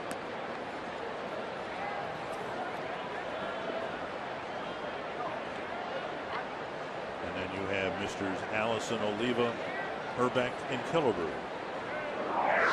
2 down in the 7th. Connor Gillespie will bat.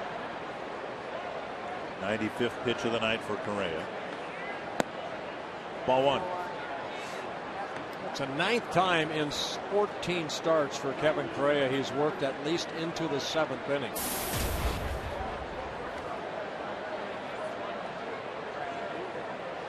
Longest outing, 8 innings.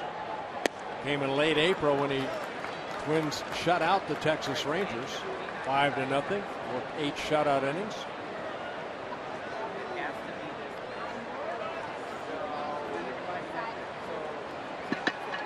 One and one. Right off the end of the bat, a spinner foul. 1-2. Correa, no walks in the ball game, 6 strikeouts, doing a great job of changing speeds. Struck out Gillespie last time up with that little breaking ball down. One of his 6 strikeouts.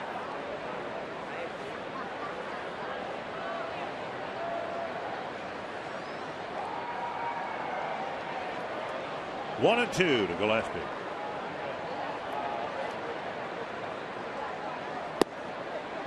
Two and 2.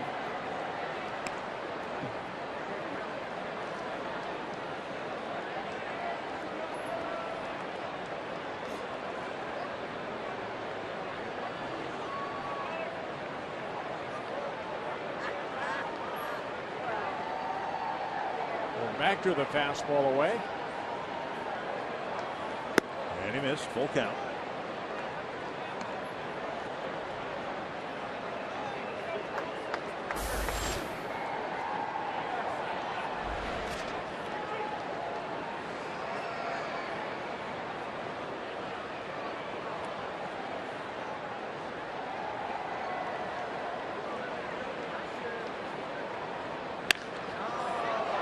Past Morneau and into the corner. Gillespie will dig for an extra base hit, and he'll check in with another hit, another double, but again with 2 outs. Before Viciedo hits, MLB.TV is celebrating 11 years with new low yearly prices. Watch every out-of-market game live on over 350 supported mobile and connected devices in HD quality with MLB.TV Premium. Visit MLB.TV today. MLB.TV, baseball everywhere. Correa talking to Joe Mauer, Trevor Plouffe right there. He tried to throw that breaking ball 3-2 and just left it up, and Gillespie hit that ball sharply into the right field corner. So Gillespie is 8th double of the year and only the 4th hit for the White Sox. Ryan Presley starting to get loose. The hope is Correa can get out of the 7th here. Got a moment here. We'll wish a happy birthday to former Twin Doug Minkiewicz, now the manager of the Fort Myers team down in the Florida State League.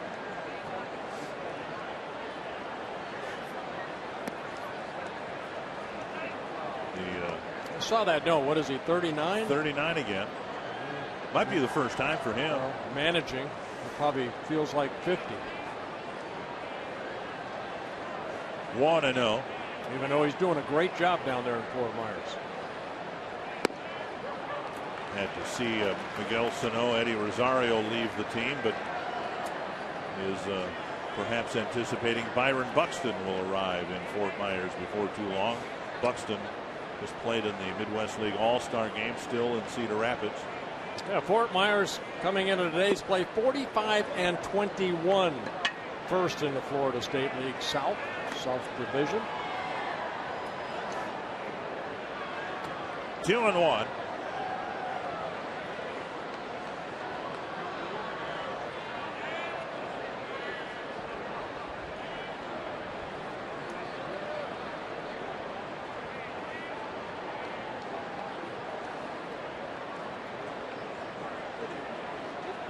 Breaking ball hit the center. It'll score a run.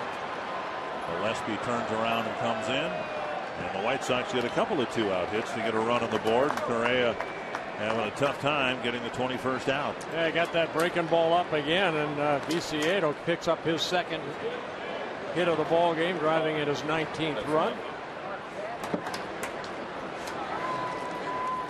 And Correa knows what might be happening next with the manager up on the top step.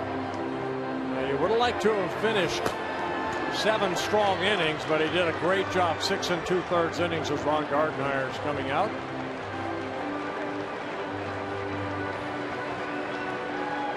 Correa should get a very nice round of applause here. Continues to pitch well in his home ballpark. In pretty good position to pick up his 6th win of the year.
To be taken out. Kind of saw this from Mike Pelfrey last night, too, in the 7th inning. Just kind of lost it. He got the first 2 outs, and then he left up that 3-2 breaking ball to Gillespie that hit that double. And Viciedo, another breaking ball up. But all in all, very good outing for Kevin Correa. No walks in a ball game. 6 strikeouts, only allowed 5 hits. So Correa will watch as Ryan Presley tries to sew up the top of the 7th inning. First pitch pulled down the left field line a long way. It's a foul ball and into the seats, 1 strike. CenturyLink to what's next. Ryan Presley has had a very good rookie season for the Twins. He really has. You know, a little while ago he had that sore arm, that the tricep strain, but making his 2nd relief appearance since then. He last worked on Friday against Detroit. 1 shutout inning.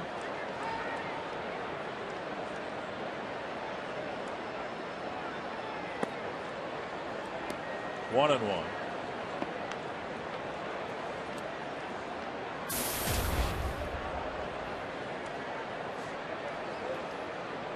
Presley, a Rule 5 draft by the Twins over the winter from the Boston organization.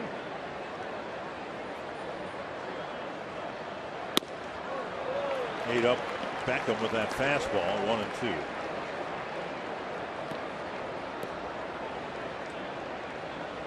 We talked about Presley before in that Boston organization. He was always a starter, and then last year they put him out in the bullpen, and that's where the Twins, I think, saw that great arm. And now he's at the major league level pitching well.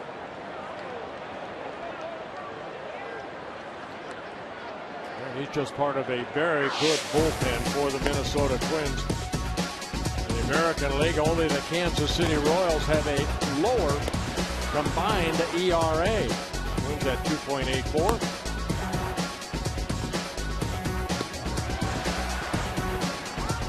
One and two. Presley to Beckham. Struck him out and took care of Beckham for the final out of the 7th inning. It's a 7-2 ball game.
Going to the bottom of the 7th, our Sanford Health injury report. Tough break for the Padres. Everett Cabrera has been one of the reasons why they've surprised a lot of people in the National League West.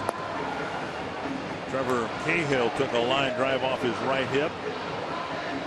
And David Price will make a rehab start on Friday. Padres just 2 games back in the National League West. The Twins hoping to make up some ground in the American League Central. Casper Wells is now in right field for Alex Rios.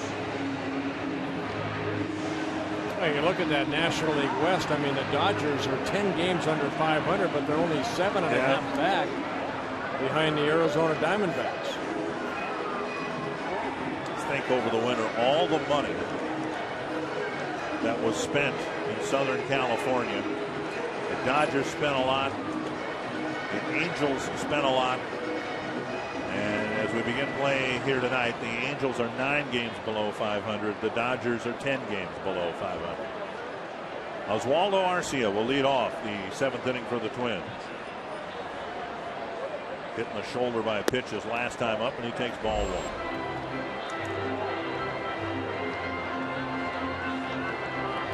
Arcia, Thomas, and Florimon all facing right-hander Heath for the first time. Yeah, he threw 28 pitches in that first inning. A couple walks, the RBI single by Willingham. Then he hung a breaking ball to Justin to hit the 2-run home run.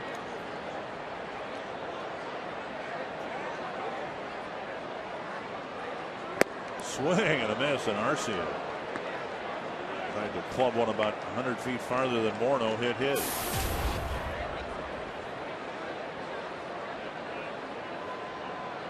White Sox right now are 10 games below 500. The Twins hoping to climb up to within 4 games of the even watermark.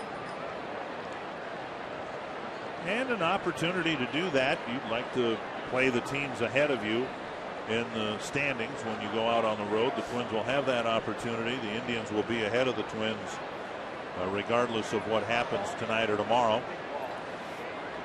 So you take on the Indians, then you go to the Marlins for a couple, then you come back home, take on the Royals, another team that right now is ahead of you. Garcia takes a walk. Third walk by Heath. Well, Twins, what they'd like to do is get back to 500. Win here today, they'd only be 4 games under 500. Get it 500 and then hopefully progress from there. Clete Thomas will bat. Walked and scored in the second. Since then 0 for 2 with a strikeout. Strike one.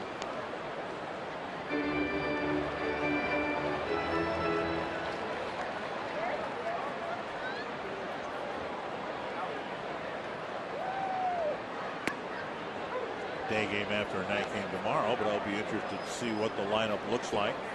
It might look something similar to the one the Twins ran out there tonight with another left-hander going. John Danks tomorrow. Thomas cracks one foul.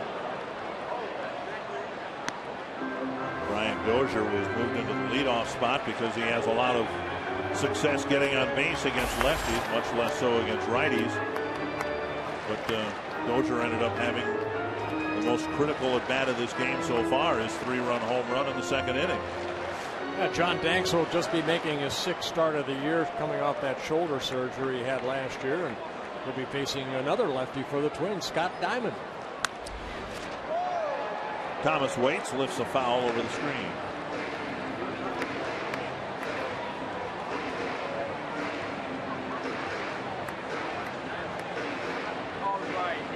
Talked to Darren Mastroianni today. He said they've just taken a look at the ankle area, foot area. It's healing faster than they were hoping for, and he hopes, Mastroianni hopes, that he'll be heading out on getting out at here and maybe working out in Fort Myers in early July.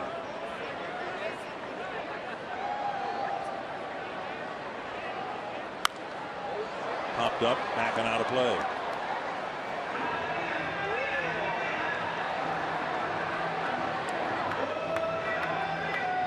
Still 1-2 to Clete Thomas.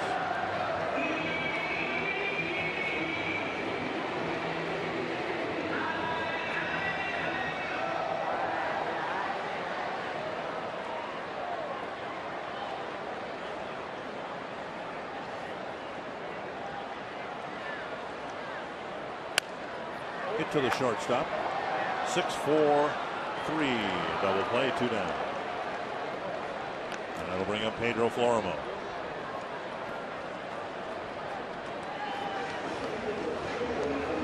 Florimo 0 for 3, hit the ball hard his last time up. Turns out he was the last man that Chris Sale faced. Florimo lined out to right fielder Alex Rios to end the 5th inning. Sale just threw a lot of pitches in the 5 innings, 101, 62 for strikes.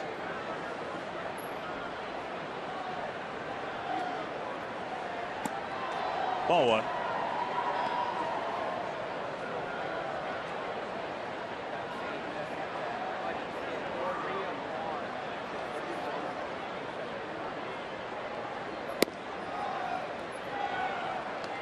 Two and 0.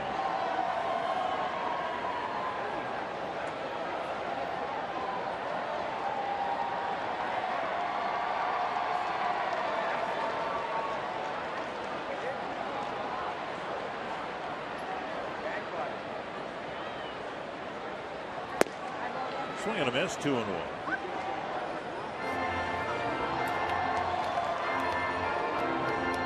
Twins won a couple of games in Chicago earlier this year, and then the White Sox won 2 out of 3 here in the middle of May. Swing and a miss, 2-2.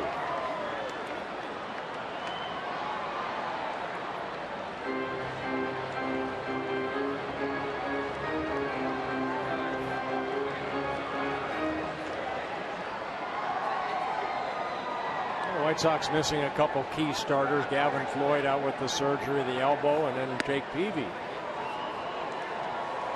Inside 3-2. Fractured rib. That one's going to take a while. Fractured rib. Peavy today just getting on an exercise bike for the first time. Says he still has a hard time sleeping. That is a foul ball and back into the seats.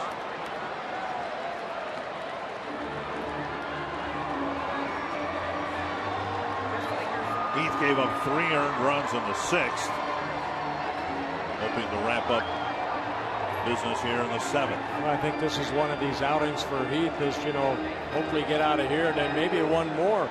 Try to save some of the arms for that bullpen. With the day game tomorrow. Tapper right side. Beckham drops it. And Florimon will reach on another unbelievable error by Gordon Beckham. I made one last night that kind of opened the door for the Twins. Here, just an easy ground ball. And Beckham maybe taking his eye off the ball. It squirts away. It's his 4th error of the year. And for the White Sox, they're 49th overall. Beckham started the 4-run first inning last night on a routine ground ball. He had a 60-foot throw to make, and he threw it low to Dunn. Dozier takes ball 1.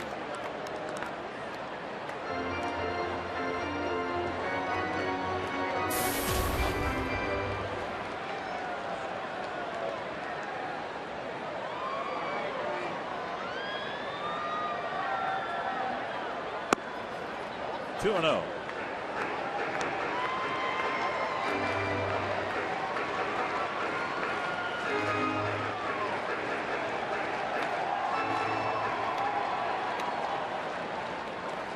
He's gone through the batting order 1 full turn. He's retired 3 batters. 2 and 1.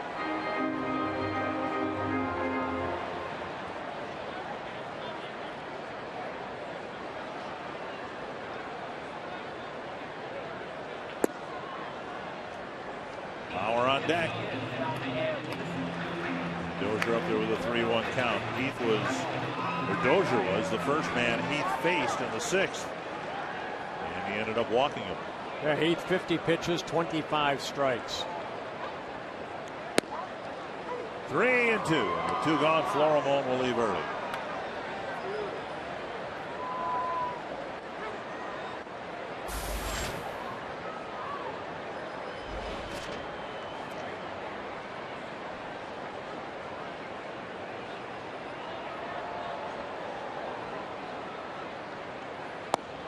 Just outside. Another walk. He walked 2 men in the 6th, and now 2 of them here in the 7th. First and second, 2 down, and Bauer to play.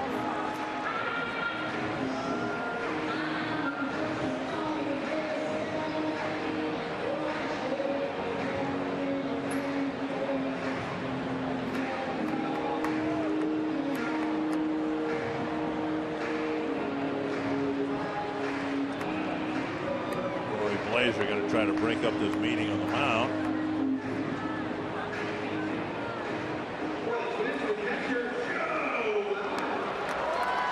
Bauer on the ball game has a single in 4 trips. He scored a run.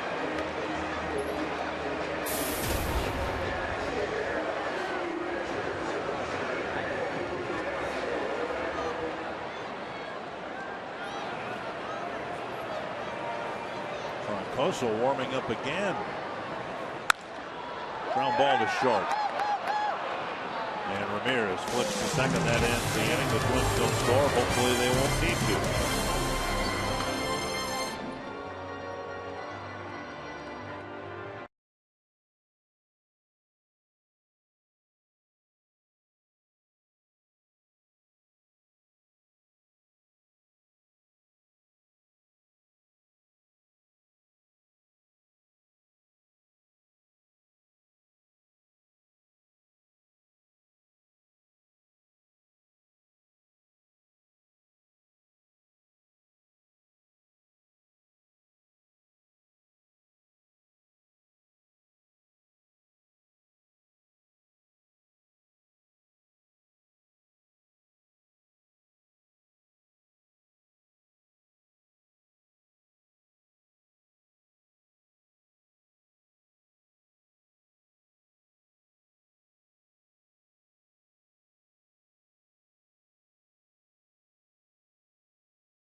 hit a home run here tonight. Twins tickets for the 2013 season remain affordable and available. Special deals await for every day of the week. Check out the deal that works best for you and your budget. Visit twinsbaseball.com/tickets or call 800-33-TWINS. Get yours today. It's been a fun homestand for the Twins. They didn't enjoy being beaten by the Tigers 2-1, but Twins took care of the Phillies, winning that series. They're hoping to win this series. If they win tonight's game, they'll guarantee at least a winning homestand. It would be the second homestand in a row where the Twins have posted a winning record. And that's what they want to continue to do. You're going to have series where it's not going to work out for you, and that's kind of what happened in the Tiger series. But just keep winning series, homestands, and then try to take care of business on the road. Yeah, Twins coming into today 17-17 here at Target Field. 1-0. So one of the really discouraging things about last year, and thing that I'm sure stayed with a lot of people in this organization over the winter, is the fact that the Twins lost 50 home games last year. They were 31-50 fouled at the plate.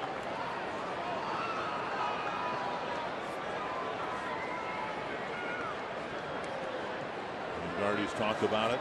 You know, you've got to take care of business at home and reward your fans for their, in this case, patience and loyalty. 2-1 to Tyler Flowers. 2-2, or excuse me, 3-1.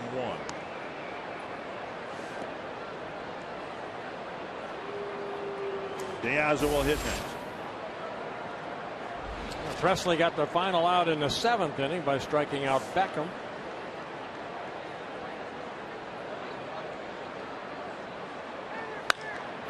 That hits the bag, so that means it's a fair ball. Flowers will hold up with a single.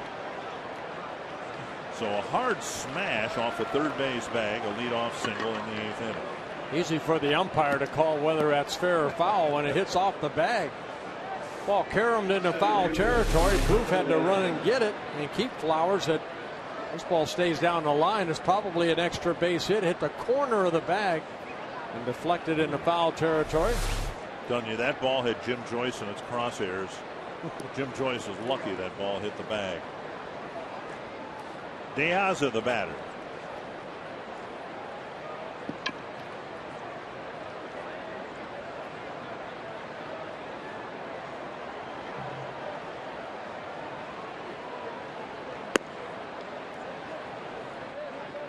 One and 0.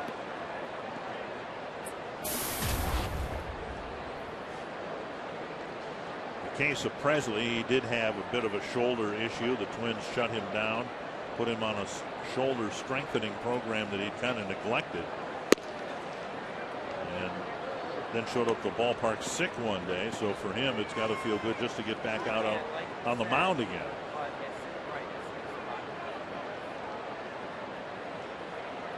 Two and 0.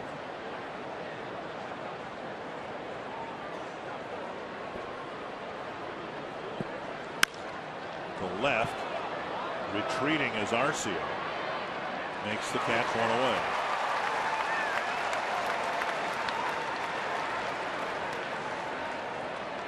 That'll bring up Alexei Ramirez.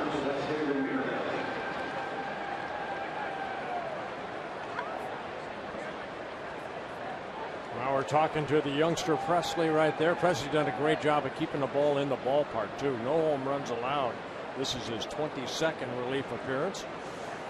When the question's been asked of Ron Gardenhire regarding Presley, hey, where do you see his role? Could he be a starting pitcher? And you wouldn't expect the manager to say anything but this, but he says it's pretty much up to Presley. He's done a great job in the role that he's in. So my question then to you is, does he have the stuff from what you've seen to be an effective starting pitcher up at this level? Well, we haven't really seen him stretch out. The longest outings he's had are 2 innings. So, he's not that guy that's going to, like Swarzak, that's going to go 3 or 4 innings.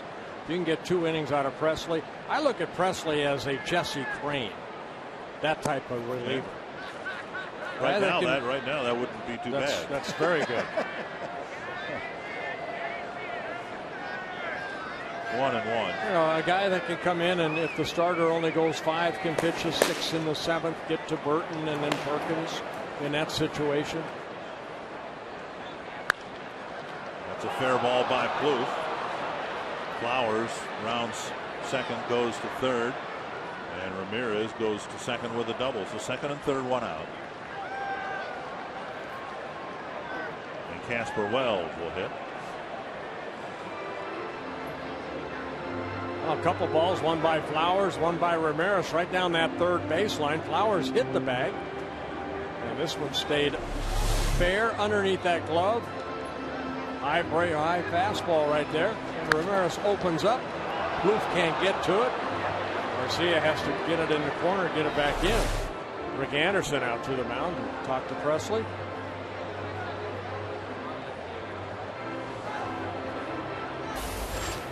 Presley's last run that he gave up, you have to go back to May 18th when he gave up a run to the Boston Red Sox. He has been pitching outstanding out of that bullpen.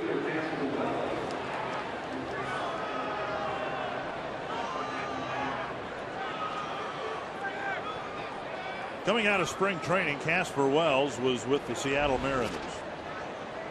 He and everybody else that could be claimed by the Blue Jays was claimed by the Blue Jays. Remember, Alex Burnett was briefly property of the Blue Jays on a waiver claim. That didn't last long. He was traded by the Blue Jays to Oakland less than 2 weeks later for cash considerations. And then Oakland traded him to the White Sox for cash considerations. A lot of cash. I don't know how much, but a lot of it. The ground ball back to Presley. He'll freeze the runner and get a big second out. 2 down. Nice little slider right there, right off the end of the bat of Wells, hitting right back to Presley. Runners cannot advance for the second out. And that'll bring up Adam Dunn. But Dunn won't face Presley. Twins will bring Dunsing in to face Dunn. Presley pitches an inning, gives up a couple of hits, will come out. It'll be Dunn against Dunsing when we come back.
Dunsing will try to get Adam Dunn and get the Twins off the field in the 8th inning. Brian Dunsing coming in for the 34th time. He last worked on Sunday against the Tigers.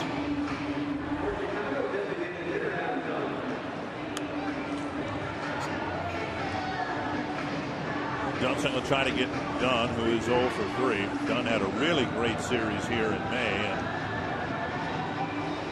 not so much so far in this series.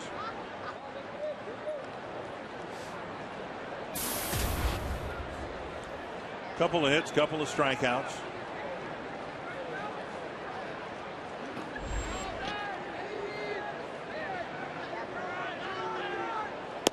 So far for the White Sox, I did some quick math.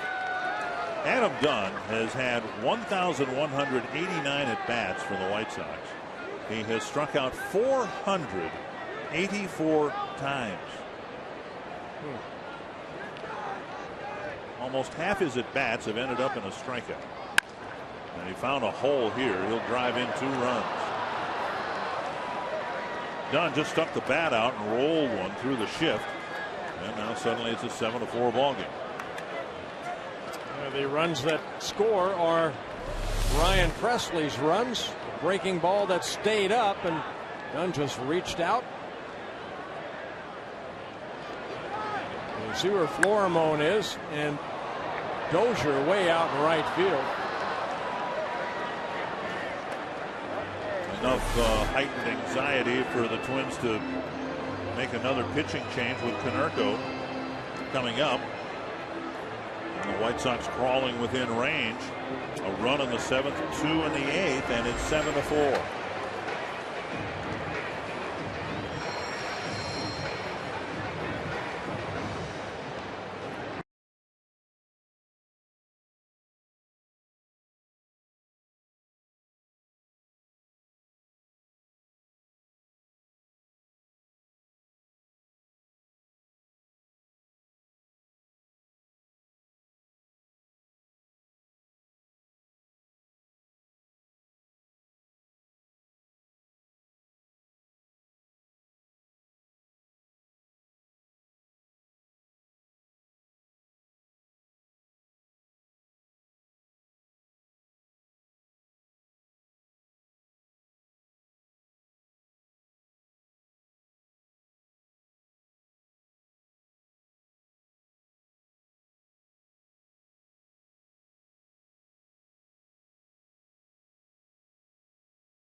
Single, and suddenly enough concern for the Twins to bring Josh Renicky into the game to try to get the final out of the 8th inning. Yeah, Renicky making his 28th relief appearance. 25 hits allowed in 31 2/3 innings. 21 strikeouts. There are the splits between righties and lefties, right-handers. Paul Konerko hitting only .205 against him. Big man to get here, because if Konerko were to extend the inning, the White Sox will get the tying run to the plate. White Sox didn't score from the first inning until the 7th, but now it's 7-4, and the Twins saw them come all the way back on them in last night's game. Konerko takes a strike. Good breaking ball right there for strike 1 from Renicky.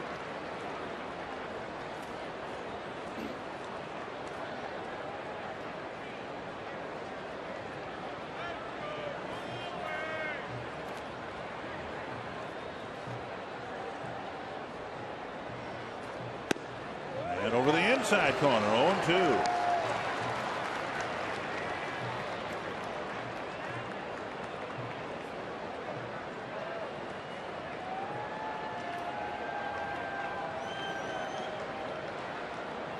Konerko 4 hits in the game last night.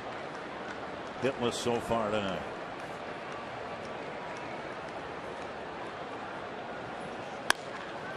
Base hit up the middle, and Gillespie will come up as the tying run on an 0-2 pitch. Is that another breaking ball? There's a breaking ball that just stayed up, and good piece of hitting by Konerko. Waited back nicely, hit it right back up the middle. Now Gillespie, who homered in the ball game last night and doubled in his last at bat, comes up as the tying run.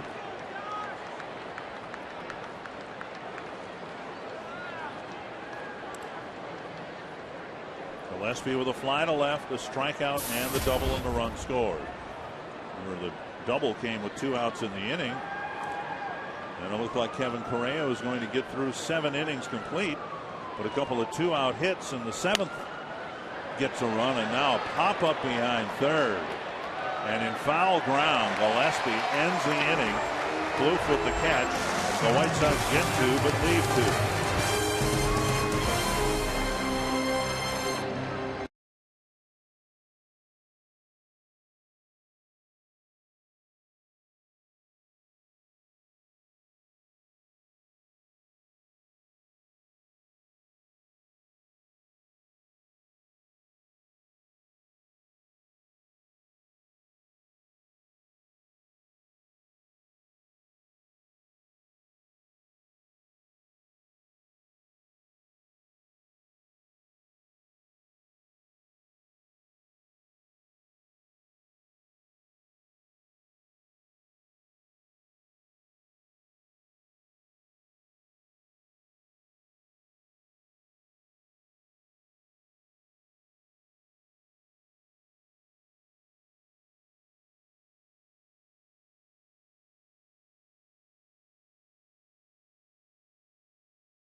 Be sure to stay with us after the game for Twins Live, presented by CenturyLink, as we break this game down.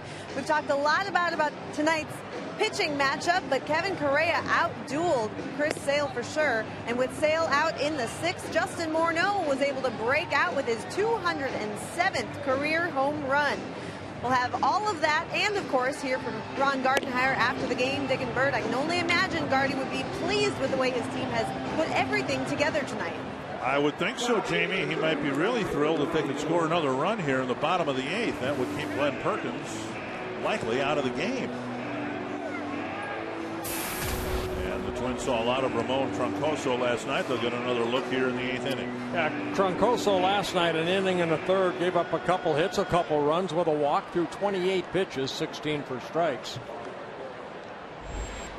Gave up that big 2-run double to Domit that scored the winning runs for the Twins. And Domit's in the box taking ball 1. A good night for him. 2 hits and a walk.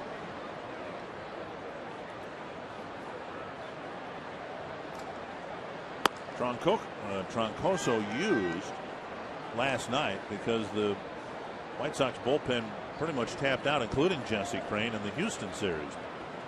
Number of guys pitching 3 games in a row. Unavailable last night. Perkins warming up, but again, if the Twins score another run, it would no longer be a save situation. And Troncoso has got to deal with the middle of the Twins lineup: Domit, Willingham, and Morneau. There's Jesse. That's why I think Don Cooper and Robin Ventura hoping that Heath could go 3, but he threw way too many pitches in his 2 innings, over 50. Strike called, 3-1.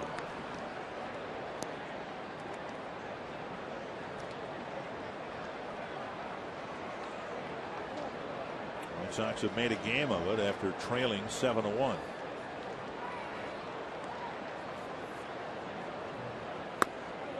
And Domit takes a walk. So Domit has reached all 3 times, 4 times in the ball game here tonight. Well, it was Dozier that hit the 3-run home run off of Chris Sale in the 2nd inning to give the Twins a 3-1 lead. And then in the 6th inning, Justin Morneau finally hitting his 3rd home run of the year. Kevin Correa, 6 2/3 innings, only 5 hits allowed, a couple runs, no walks, with 6 strikeouts. Willingham has reached the last 3 times, a pair of hits. And he takes strike one.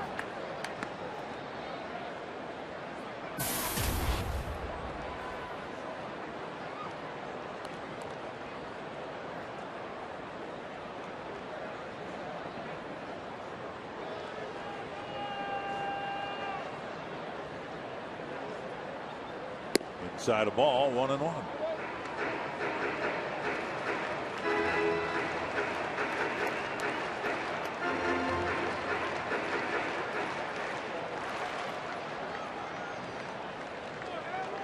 Twins have taken 7 walks in the ball game. They've had 2 batters hit. Popped up and foul ground. Konerko with the catch, 1 away. Yeah, I have 8 walks actually. Sale with 3, 1 intentional, and then Heath had 4. Troncoso just walked 1.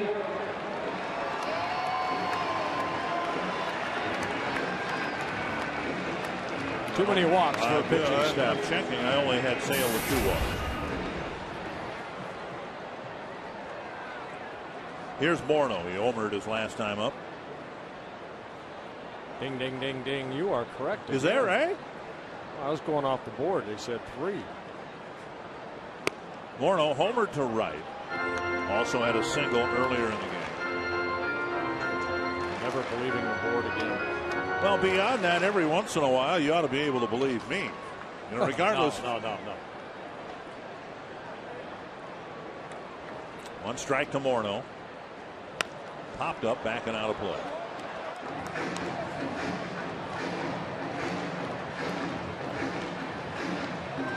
Morneau got a hanging breaking pitch and pulled it into the seats in the overhang area.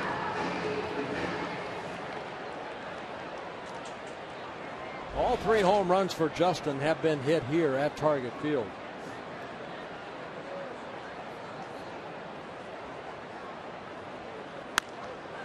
It's behind third, chased by Gillespie. That's a good running play near the tarp, and Morneau is out for the second out of the inning. Have a day game tomorrow after tonight's night game, so that's why we mentioned that if the Twins scored, Perkins might sit down right away, but with 2 outs, he'll warm up as if he's ready to come into the game.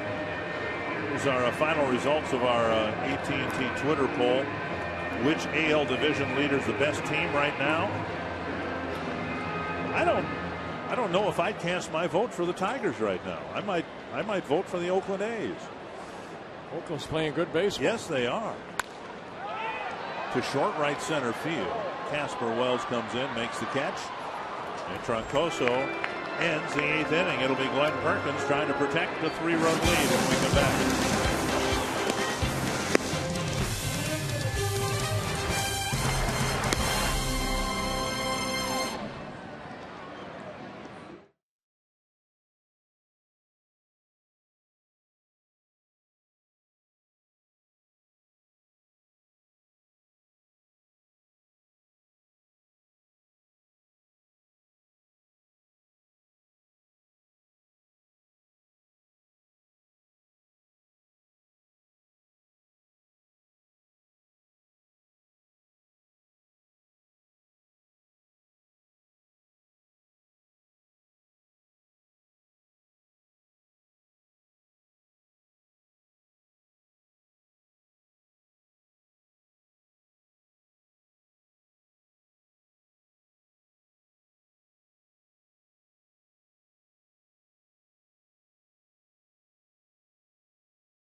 Glenn Perkins got save number 17 last night. He'll try to get number 18 tonight.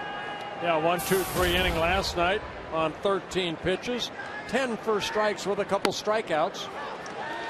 I like what Perkins said after the ball game. Hey, I want to strike out people. Look at that. 38 strikeouts in 26 2/3 innings pitched for Perkins. 1 strike to Viciedo. It's hit to right field. It's got some carry. Domet under the overhang. Leaps and makes a catch. Domet had one, I think it was in the Detroit series, maybe the Philadelphia series, that just missed the overhang, and this one couldn't have missed it by much either. It had to come real close right here with that limestone sticking out right there. Domet leaping at the last second. That's a catch you might try to make with a 3-run lead, but you wonder with a 1-run lead whether he would have played that any differently to try to maybe play the carom. He caught it for the first out, and here's Beckham. I like what Perkins said on Friday night when Eddie Guardado was being inducted into the Hall of Fame. Perkins congratulated Eddie for making the Hall of Fame, and these are Glenn's words, not mine, paving the way for us soft-tossing left-handers. Glenn Perkins is not a soft-tossing lefty. 1-1. While Eddie thrived with an 89-90 mile per hour fastball, Perkins sits in the mid-90s. There's a 96 mile per hour pitch. 1-2.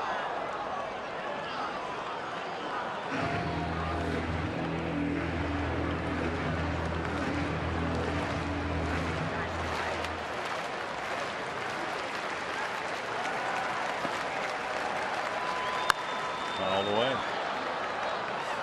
More breaking balls so far tonight from Perkins than there was last night. Last night he just blew the White Sox away.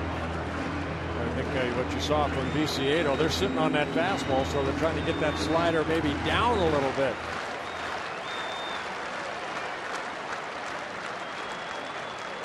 Like that. Down there. Just like that. They call that the back foot slider. That's, I call that the Steve Carlton nasty slider right there. That's almost unhittable. Looks like a fastball, and the bottom just drops out of it as it goes down and into those right-handed hitters.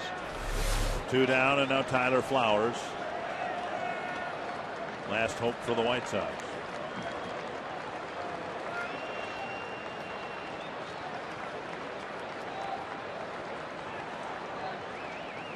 Swing and a miss. Perkins making his 28th relief appearance. There's only been 4 times that he has appeared and not had at least 1 strikeout.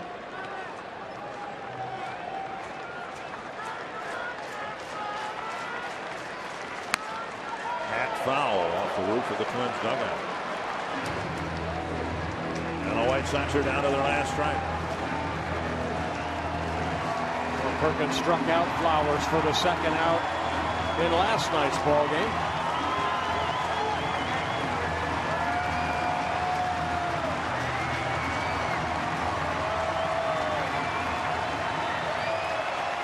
Perkins looking for his 18th save of the year. Ooh. Perkins looking in like, where was it? A little backdoor breaking ball. A little smile from Perkins.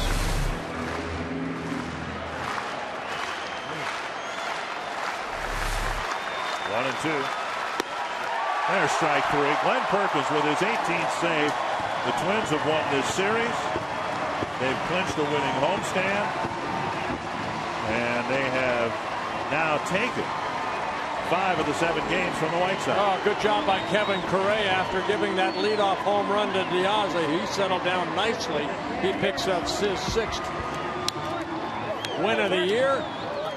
Dozier, Morneau, home runs for the Twins. Twins continue to get good starting pitching, and Tom Hanneman, the Twins in position now, but turnaround of course, but in position to sweep the series tomorrow. Dick, the Twins win their 10th series of the season with a big win here tonight, 7-4 the final, as Justin Morneau breaks out, tying Kirby Puckett for career home runs in Twins history. We'll wrap it all up next on Twins Live.